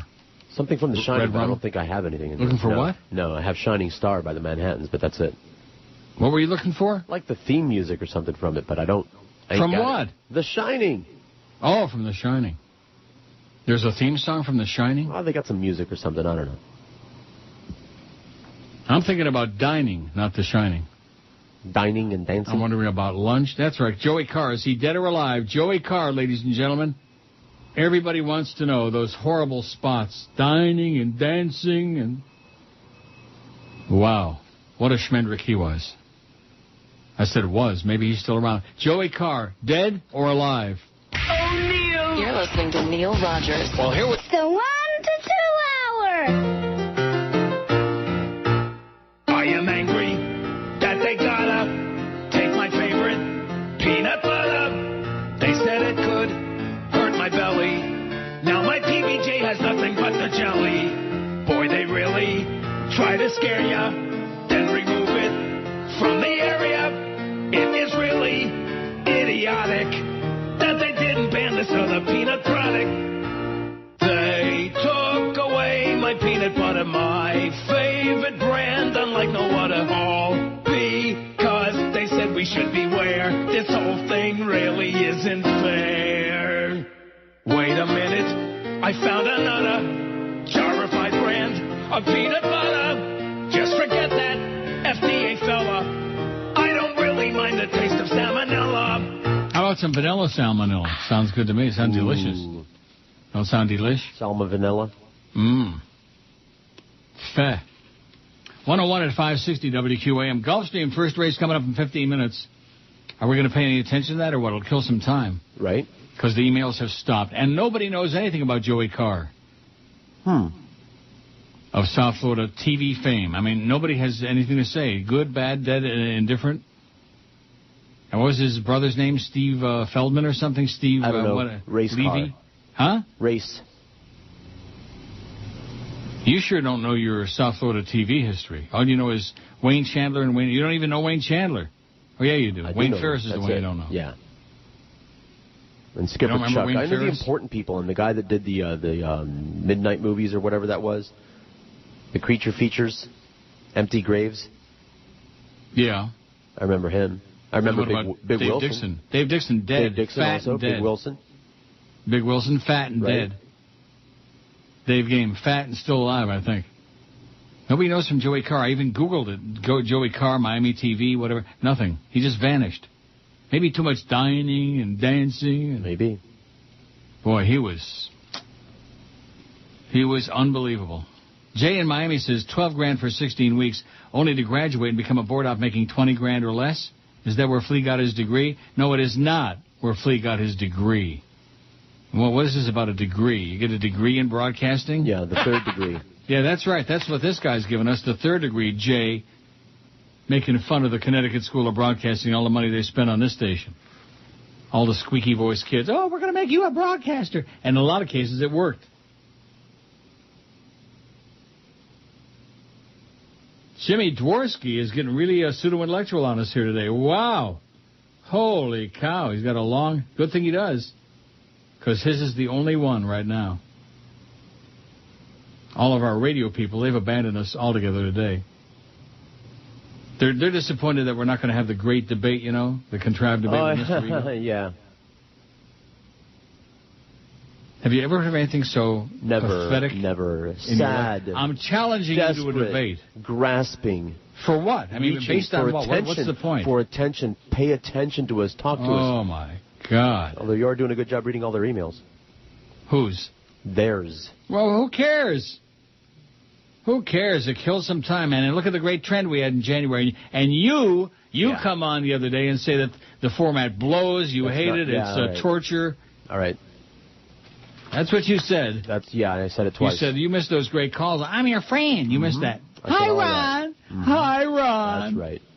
And I miss Gilbert. Jimmy Dworsky says, although I believe the predatory lenders played a major role in our current economic situation, I'm also sick of homeowners getting zero blame. We're such a nation of victims, aren't we? My best friend, who never held the same job for more than a year, made the decision to buy a house for over $400,000. Now he's completely screwed. Has he learned from his mistakes? Of course not. While having no current job and a baby to now support, he recently called me for advice on buying a giant TV. I think personal responsibility is dead in this country. Unless we start taking some, all the stimulus and bailouts in the world won't save this sinking ship. Boy, Jimmy is so depressing, you know. He's really an uplifting guy. And by the way, stay far away from the Council Oak at the Hard Rock. Great steaks, but awful overpriced sides. And I had to pull over on the way to home so my wife could throw up. I threw up not long after. If you insist on eating at the casino, try the Food Court Deli. The Giant Turkey Club is un-effing believable. Yeah, I have tried the Food Court Deli. I like their hot fudge sundae. Not the deli, whatever the joint, the ice cream joint, the food court. Okay. In closing, next time Rihanna gets punched, she deserves it. To quote Bill Maher, women can complain about men when they start showing better taste in them. Well, that's a good line. Bill Maher came up with that. How do you like that? The torpy Bill Maher. Somebody else. Women can complain about men when they start showing better taste in them. Have a great weekend. Well, you too, Jimmy D. Bye-bye, Jimmy D. Bye-bye, Jimmy D. I bet you there's still nothing on there about Joey Carr. And Steve Solomon, or whatever his brother's name was. The reason his brother's name was a real Jewish name is because his brother didn't change his name like Joey Carr. Like Rabinowitz or whatever his real name was. Nothing. Zippity-doo-dah. I think it's because it's the racing hour. You mentioned the jockey change to Javier Castellano. Julian Leperoux under the weather, not riding today. So this is a son of Gone West. And what about your horse in here, Rolly, who you like? Blazing Taurus, was that who it was? That's correct. I like the way Jimmy Toner's prepared this horse to start sprinting. Aren't you excited about Defoe showing up on 9:40 in the morning? Wow, wow, wow, wow, wow. Yeah, you must be able to see my nipples. Here's one about Sid the Yid, but nothing about Joey Carr. Different Jew. Well, I'll print it out. 9 minutes till post time for the first race at Gulfstream. What's that, the handicapper's name? Ron Nicoletti. That's one of the guys that was just on there. With a real New Yorkie sound, speaking of Sid. On the track for race 1 with exacta, trifecta, superfecta. The next one. Why does he say one? I don't know why he says it. Oh, this is from Hawk Mark, the fake Hawk Mark. I have been told exact words to my face. Ratings don't matter because I'm the most talented person in this market. The fact is the promotions here at 790 are completely focused on the Dan LeBastard show and to a lesser degree Sid show. So if he's losing in the ratings, then it's all his fault. For example, we cross-promote Sid's show on the LeBastard show 3 times, while the others get 1 mention if they're lucky. The reason is simply that he's Stugatz's close personal friend. Everybody thinks that Sid has a potentially bigger audience, and management here is going to die trying to prove themselves right. They've moved 2 producers from the other shows, including my former assistant producer, to give him a boost and boost his ego. The others, including Sedano, resent this fact and hate Sid like poison as a result of this. How do you like that? There's the inside from the fake Hawk Mark. Do we care about this? No. No. In other words, they got some real internal tourists going on over there, okay? There were 1 note Charlie. They got the Batard, and that's it. That's what they got. Like I've been telling you over and over again. That's all they got is Batard and Stugatz. Steve Cohen. Steve Cohen, thank you, and his brother Marty Cohen. Steve Cohen and Joey Carr. There you go. Well, Carr, Cohen, same difference. Thank you, Steve Sloan. Steve Stone gave us that info, huh? Yep. Now, does he know if Joey Carr is still alive or not? Because the audience doesn't have any information or any interest in that whatsoever, which I find shocking. Here's one from Gabriel. How I discovered the Neil Rogers Show. In 2008, my father introduced me to both your show and Rush Limbaugh. Rush is an insane fascist. I was instantly turned off by his ramblings and his skewed view on politics. Your show was the most entertaining I've ever heard. He told me the story of how you helped him learn English by listening to your show during his long drives downtown every morning. Thank you for your service to Miami radio market and continue doing what you do best, entertaining. Happy Turdy Turd. Well, thanks, Gabriel. And here's a poll suggestion. What moment would you least like to witness? Neil and Joey Jonas going at it. Oh, I'd like to witness that. Watch someone spooning with Merv. Fleet taking George's job. Watching Nadia Suleiman having another kid. Rush Limbaugh running for president and winning. And I'm lifeless... What? I'm lifeless shut, like John ZT and other fakes. Any one of these would brighten my day. What does that mean? Shut in. Oh, shut in. Oh. Okay, well, thanks a lot for the first part. The Joey is dead. Need a little bit of work. What? Joey is dead. Joey Carr is dead?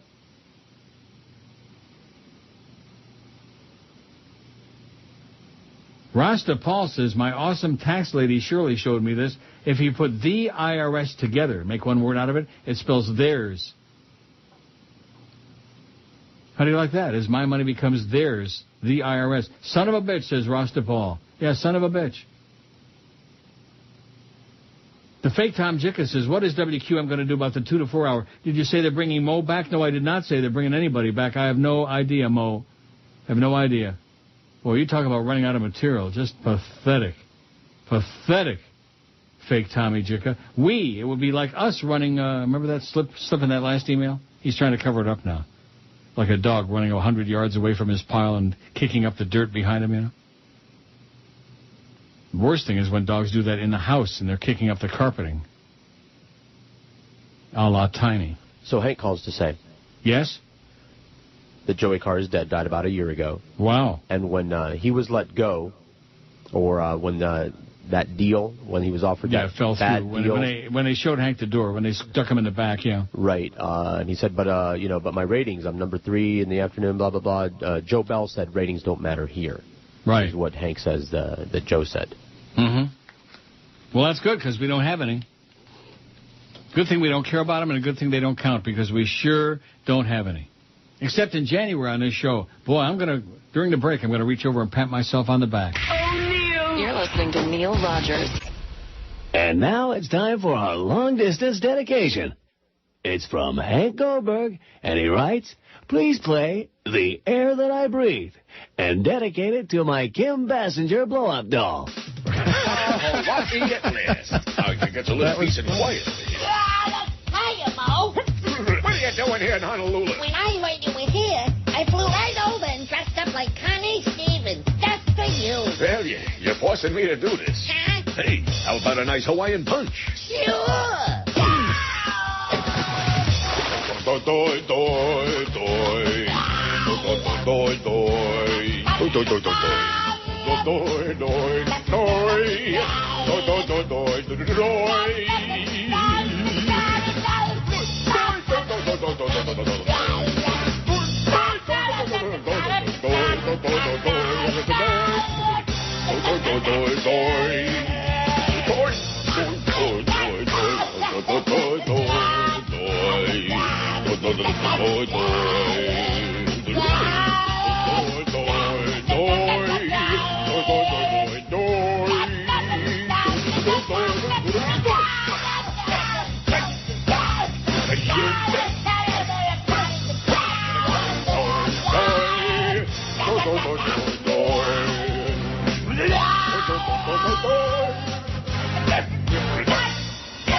You know what Phil Ark says? Bet the chalk at Gulfstream. It's the first race. The 8th pole with There's the even money commanding favorite, lead. the 5 in front and by then open it's Timber lengths. Cruise now second, and Cruising to the wire. Eidolon and east to west on the outside. Excess Capital coming home a winner. What did I tell you? Bet the chalk. Of course, we're not playing that race, so we got nothing riding on that, right?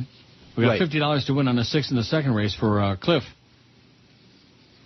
I sure hope that Hank's buddy Nick Zito don't win that second race, that 2-horse. He's going to be the chalk. Moving up. Cheap. Cheap. We'll see. Rich says, as you very well know, a large portion of your callers, faxers, emailers have absolutely no clue. Boy, what a shot that is. What a giveaway. Neither I nor any of my friends have ever had a bad bite of food at Council Oak, much less a bad meal. The emailer who suggested you try the food court rather than the high-end steakhouse should tell you everything you need to know about him and his projectile vomiting wife. What a great line that is. I love it.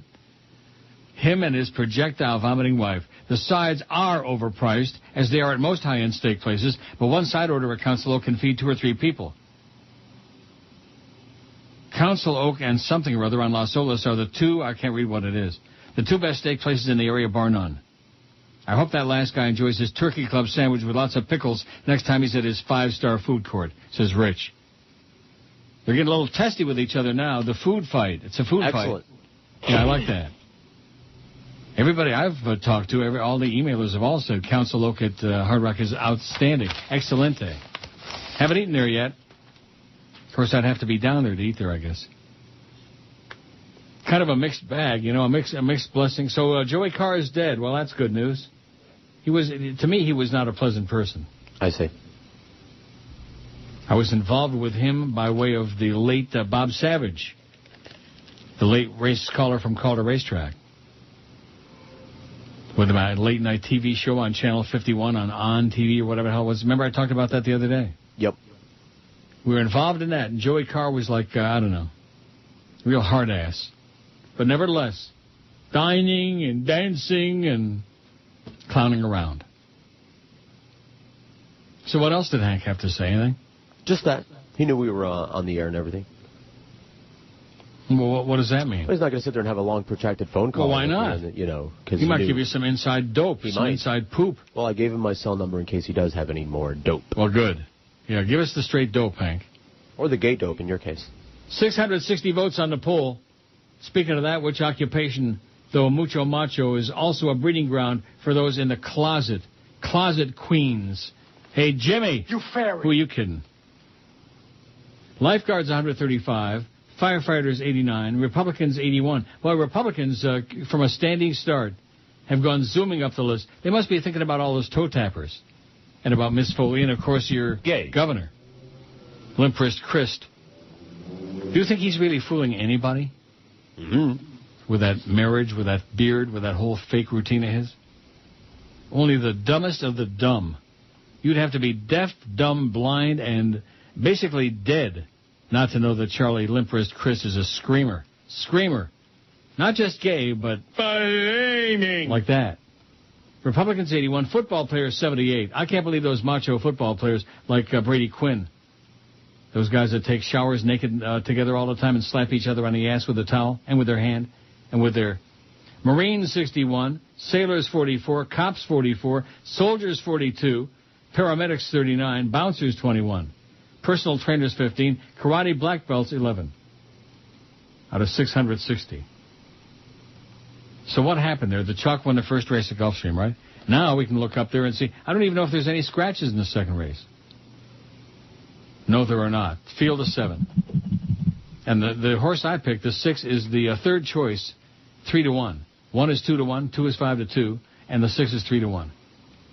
It's a wide open race. You look at the form and you think, I don't know. You want to pick this race? I don't want to. I don't want to. Well, I have no choice. That's the one. It's the second race every Friday. Now, the Nick Zito horse is the 2 who won resoundingly last time. Todd got even. I'm surprised Hank didn't give you a little information about that. That's his good buddy, Nick Zito. Won by 2 1/4, but he was the Chalk, and he's moving up. In a 30,000 maiden claimer, now he's moving up into a non-winners of 2 35,000 claimer. He's stepping on up to the east side. Burning Blaze, on the other hand, is taking a big drop down. Second start after a long layoff. Well, whatever. We don't want to intellectualize all this crap. How about Jimmy Syphilis getting 87% of the vote as the worst sportscaster, play-by-play in all of South Florida? And Geldy didn't even make the list. I find that very suspicious. 6 getting hit a little bit. He's a co-second choice, 5-2. It's a good sign. Do you understand all this? No. Are you ever going to understand it? I mean... I don't know. Maybe by the time you drop dead. Or I do. Why is it that difficult? Why is that complicated? I don't know. It's just, it ain't sticking. Like that idiotic fax I got a couple of days ago. Oh, how do you go to the track? How do you learn all about it? How do you learn about horse racing and betting? You go there, you buy the racing form, and inside the racing form, there's a couple of pages devoted exclusively to how you read the form and how you use that to bet and make your choice, et cetera, and so on. Tells you all about it. Like Johnny used to say, hear all about it, call for Philip Morris, whatever he used to say. I think we ought to go back to the days when we had cigarette spots. Why not? We have a lot of other poisonous goods that they advertise. Why not cigarettes? Right? Why not faggots? Right. Freedom of speech, baby. I think it's a disgrace that they can't advertise Newport, Salem. Winston tastes good like a cigarette should. The Marlboro Man, Mr. Macho, probably a screaming queen. 6 is back up to 3-1. It's the 1, 2, and 6. Now, what about the 1? The 1 is Kent DeSormo. Oh, look out. He rode our 11 horse last week that won for fun. Good ride. Today, what's the name of that? Hyrule. Oh, Jeff Hyrule. Dropping down, but bad race last time. Bad race. I don't know. We'll see. They'll open the gate, the horses will run, and they'll do their thing, and life will go on. And maybe I'll win Cliff some money, and maybe not. I've had 4 winners in 6 weeks, and a second and then a fourth. That Dr. Oogity Boogity Ooga Booga. That was unfortunate. It got bumped twice out of the gate, though, is what it said. There's always an excuse, you know. Bumped twice at the gate, steadied, stiffed, like that. Stiffed. I like when they say a horse was well meant. I don't know what that means. That means they were trying to win. Oh, okay. Now, what's the opposite of well meant? As opposed to the ones as opposed to not well meant. As opposed to Stiffaroonie, the San Francisco treat. I mean, what does that mean? I don't know. Well meant. It means they were trying to win. Are we alive? Are we alive? Like that, you know. Well, anyway, the 6 keeps getting hit back down to 5-2. That's a good sign. He's taking money. When you see a horse that should be a low price and he's not taking any money, run for the hills. Run like a son of a bitch. You starting to catch on now, a little bit? A little bit. Good. One step at a time. Well, I think the day will come when we'll actually have you go to the window and place your own bet. I've done that, actually. You have? Not at these things here, but when we've done things there before. When we've what? When we have done appearances there before. Yeah. Over the years. You went to the window and placed bets? Yeah, somebody wrote down specifically what to say. And I just, like a bank robber, I just walked up there with a note. And, give me 100 across on the horse. Yeah, I had no idea what I was saying. Right. I just give me the one over the 6, 7, 8 over the like that. I want this. I just handed the note and the money. Like Fat Rich, who used to have tickets under his armpits and his wallet in between his knees. I mean, this man, after every race was over, he was reaching in his pockets, a wallet, everywhere, armpits. Even once in a while, pulled one out of his rectum ass. I had the super. He was such a great guy, you know, and then he died. And you want to know why? Why? Fat. It's Friday, you bastards. Welcome to the Triple Crown. The horses are on the track. Good luck, sports fans. Smarty Jones, you lost the race to a complete unknown. A glue factory for your skin and bones. Smarty Jones, can't believe that you choked thanks to you. Now I'm broke, Smarty Jones. When you didn't, when you could hear all of us moan. For you no Triple Crown, put all my money down. Oh, I hate you, Smarty Jones. Right. Okay, a little horse racing bit there to get us in the mood. You in the mood? Cute. I am in the mood. No. Want me to play it? Well, the 6 is up to 4-1. He was 7-2, back to 3-1. Now he's up to 4-1. Money's all going in on the 1 and the 2. The AC Doocy. 4-1 is a $10 horse. That's not bad. $50 to win on a $10 horse. $250 for Cliff. If it stays 4-1, and if it wins. What is that? In the mood? No, there are lots of versions of this song. Oh my God! Who is that? Ernie Fields. I remember that.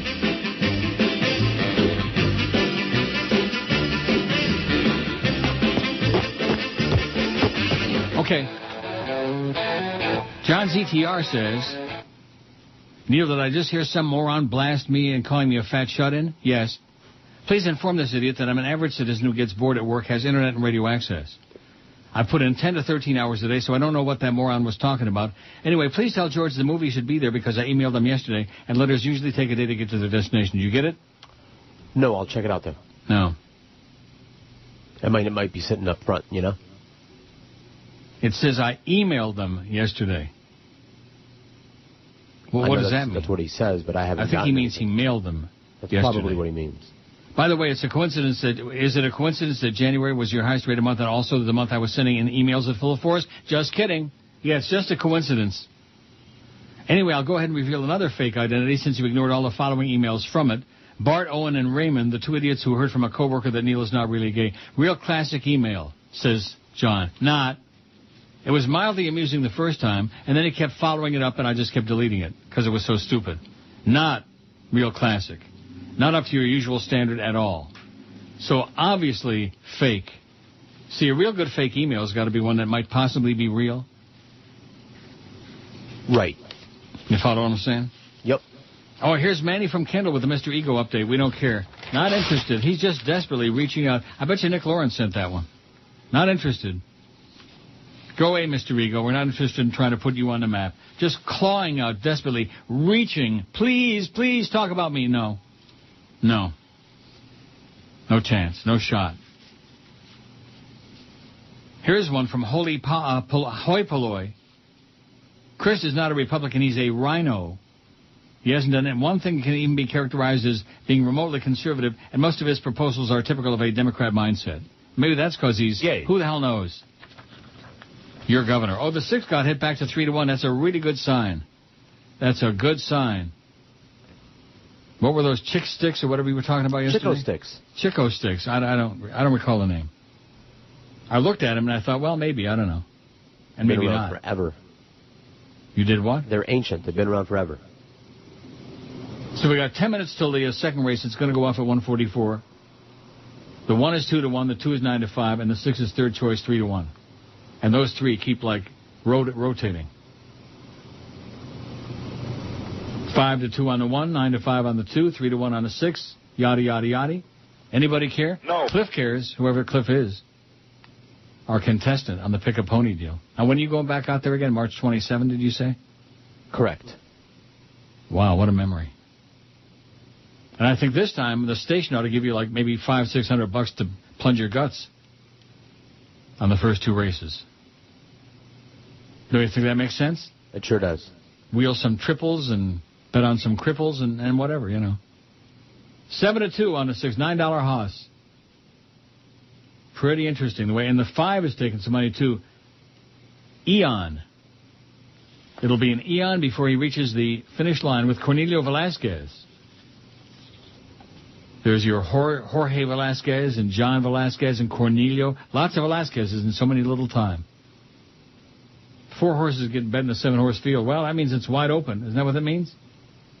Is that what that means? Oh, boy. Here's one from Ricardo Santeria, whatever the hell his name is. He started yesterday. John in Lake Worth is also on there again, too. He must be bored today. The guy who emailed you was partially correct when he said it was entirely the fault of the people who bought these homes. Oh, it goes on and on and on and on and on. Okay, let's do the break a little early because we don't want to miss the race. Oh, Neil! You're listening to Neil Rogers. Neil Rogers. Ah.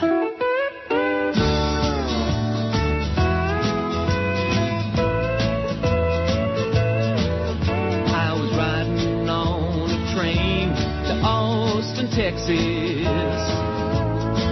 Oh, when a very lovely lady sat next to mine.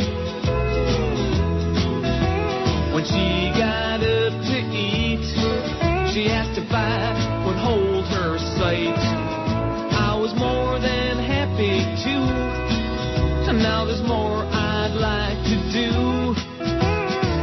I want to kiss her, but she won't let me. I want to whisper sweet nothings in her ear. I want to hold her behind closed doors and more. I want to kiss her, but she won't let me.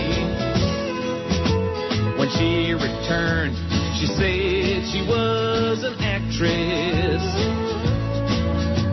She showed me an album of pictures of her opening, which she'd been sitting on. She seemed as sweet as she could be, but I could clearly see she was the kind of girl who stole men's hearts, then wrecked them. Wrecked them? I want to kiss her, but she won't let me. I want to whisper sweet nothings in her ear. I want to hold her behind closed doors and more. I want to kiss her, but Wrecked them. she won't let me. Well, I'll never forget that train ride down to Austin. We shared a seat and we shared our tales. But as my heart tries to leave her behind, regrets are all I find. 'Cause I'd hoped I'd get that girl in the end. I want to kiss her, but she won't let me. You failed. I want to whisper sweet nothings in her ear. I want to hold her behind closed doors and more. I want to kiss her, but I want to kiss her, but I want to kiss her, but she won't let me. What excellent timing. Thank you. 1:44, post time. They're going to the gate. Wasn't that good? That's excellent. Well, I mean, they're like potchking around there by the gate. They're approaching the Greek ever so slowly. Too bad you can't see it. And the good news is it's a price, 9-2, $11 horse if he wins. Because the money, the 2 got plunged down to 6-5, almost even money. That's the Nick Zito horse. 1 is 5-2, 5 is 4-1, and the 6 is the fourth choice at 9-2. Might as well get a price, once you already made the bet. You know what I'm saying? Right. They're going to the gate. There's the deuce. He'll be followed by Nader. And Broadway Bobby Talk Z. about a loser, that old Nader. Eon, the next one. Avtulachas, he's in the 7 post. And the last 2 to load are Burning Blaze and Biohazard. 9-2, $11 times 50 is $275 for Cliff if we win. Confidence is minimal. You know what I mean by that? No. Burning we'll Blaze see. About to move in. Can't pick a winner every week. I'm picking it. The Biohazard up to the outside gate. With E.T. Baird, no less. Wow. Been off a long time. And the horse, too. And they're all in line. They're in the gate. 6 looks like he wants to just fly out of there, and he didn't. Off. He came out awkwardly, but he's okay. He's had a very good start. Okay. Todd got even, and Eon are right there. Burning Blaze is out running in 4th, and then High Rule Nader and Broadway. Close to the pace. He's about 2 lengths off the lead. They run up the back stretch. Now he's third. Todd got even on the inside, and Eon. They're right together on the lead, and Burning Blaze is just off of them. And he's High right Rule there. Let me tell you right now, if he's got any horse, he's third. Outside of them comes Biohazard. Broadway Bobby Z is trailing the field. I don't know. Only 4 lengths 2 off and the the 5, lead after and a quarter. the 6 is third on the outside. 23 and 2. Todd got even, a neck in front. Eon to the outside. At least the 5 is pressing the 2. And here comes the 6, moving up on the outside. He's got some horse. There in 3rd.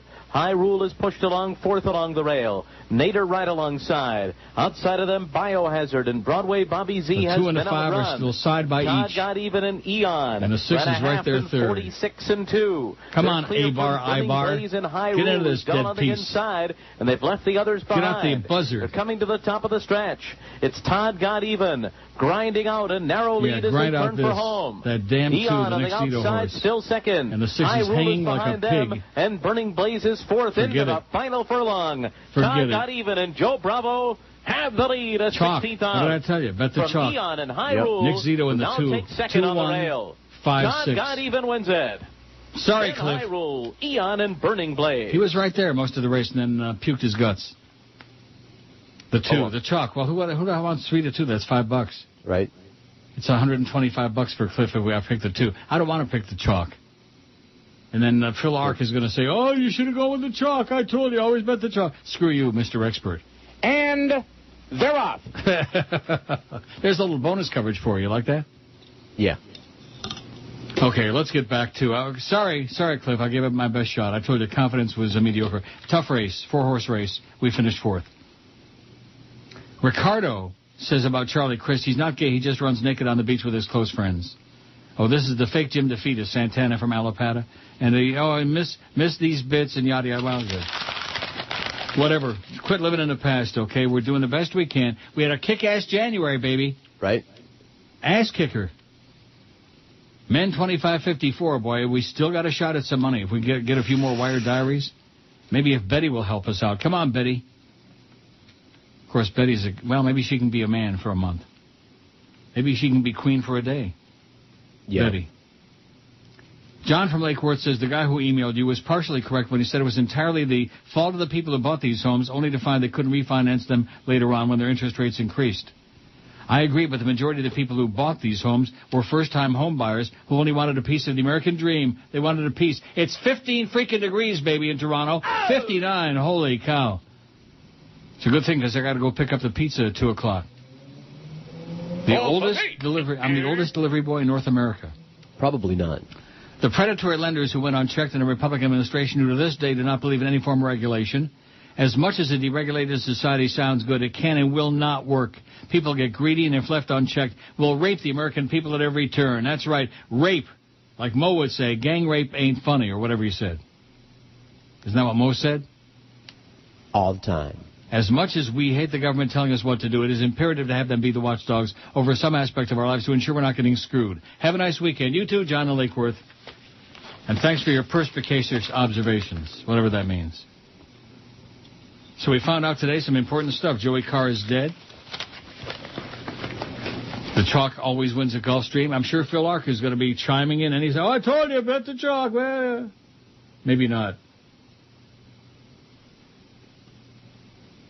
Here is an interesting, Just Wondering wants to know, what are the rules of your show? What is the reason you can't play fart sounds? Because Joyce don't want them. What happens if you accidentally let one out? Do you get fined for this, too? Ooh. Yeah, it's fine. Joey Reynolds' comment on the, how could you be tied for 8th place with WINZ? How is this possible? When is the FCC going to grant the power increase? You can't hear the station west of the Turnpike. Well, that's part of the problem. That's how we're tied with WINZ. When you can't hear the station, you don't listen to it.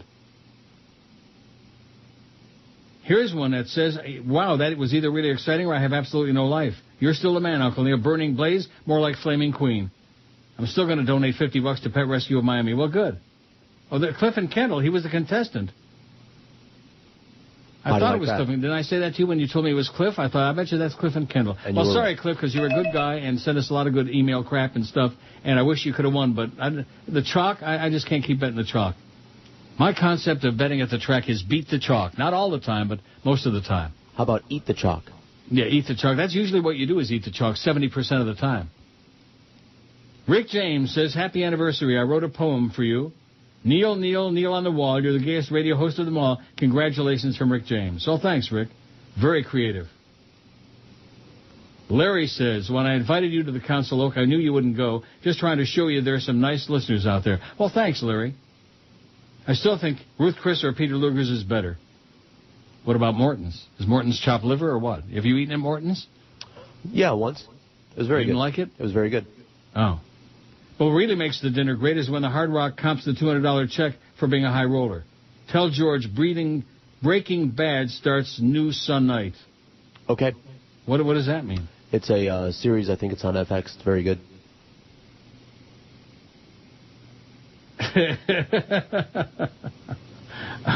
Carolyn Pickard, the attorney, used to fax me who moved to Pittsburgh. Remember Carolyn? No. She was a regular faxer. I'm calling Ray Charlie Crist. I can't get over how no one wonders about him, although it's none of their business. Anyway, miss hearing you except when I'm home not working. Try to get an iPhone. Well, I need to get an iPhone. Says Carolyn. I'm reading it off the monitor, you know. And my eyes are a little blurry after watching that race. Six was right there most of the way. It was he had a good shot. He was right there in contention. Then when they came to the top of the stretch, he looked down the stretch like a lot of horses do, saw the finish line was way down there, and he went, like that. He puked his guts. He went like that. 685 votes on the poll. What occupation, although mucho macho, is the breeding ground for those in the closet? Lifeguards, 135. Firefighters, 91. Republicans, 90. Is that a job? Well, that's my bad. Well, it did well. Football players, 79. Marines, 61. Sailors, 45. Cops, 45. How about what group? What group? Paramedics, 42. Soldiers, 42. Personal trainer, 22. Bouncers, 21. Karate black belts, 12. Now, maybe someday you can explain that to me, that last one, karate black belts. I've never noticed a correlation. Oh. But I only have ever known a couple. Well, you know, sometimes those belts are on the pantaloonies, and you know what's inside the pantaloonies. You're listening to Neil Rogers. Weekdays from 10 to 2, it's Neil Rogers. All right. Picture Fat Day to quit sniffing glue. He do the rush, struggle, limber, bouncing off the walls in a rehab room. He do the rush, struggle, limber, he do the rush, struggle, limber, he do the rush, struggle, limber. On loan from God and hateful and rotten. He do the rush, struggle, limber, snorting and popping illegal oxycontin. He do the rush, struggle, limber, he do the rush, struggle, limber, he do the rush, struggle, limber.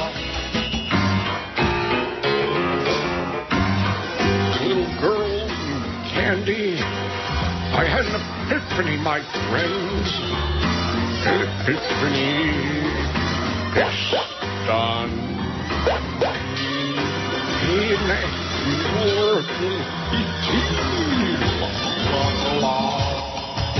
Under the rug is where the story's going. He do the rush, drug, limpa, damage control so they can pigeonhole it. He do the rush, drug, limpa, limpa. The rush, drug, limpa. He do the rush, drug, limpa, limpa. The rush, drug, limpa. He do the rush, drug, limpa. A fat Adolf Hitler in heat without the mustache. That's the Rush. Just out of control lately. And this is the best the Republican Party's got to offer. Bobby Jindal, Sarah Palin, and out of control Rush. Neil Rogers is on South Florida sports leader, 560 QAM. Local talk. Expert analysis. This is South Florida sports leader, 560 QAM. It's Dave in Miami town. 5:30, man. At 560 WQAM. Here's my story. It's sad but true. I'm a sex addict, and I want you. I love sex every way. So grab some lotion. Come on, let's play.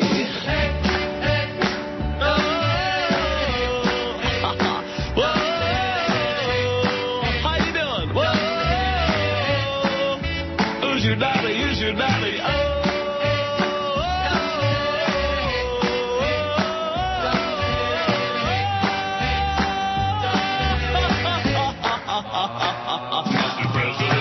I used to think it was a crazy thing. My mind was always on my ding-a-ling.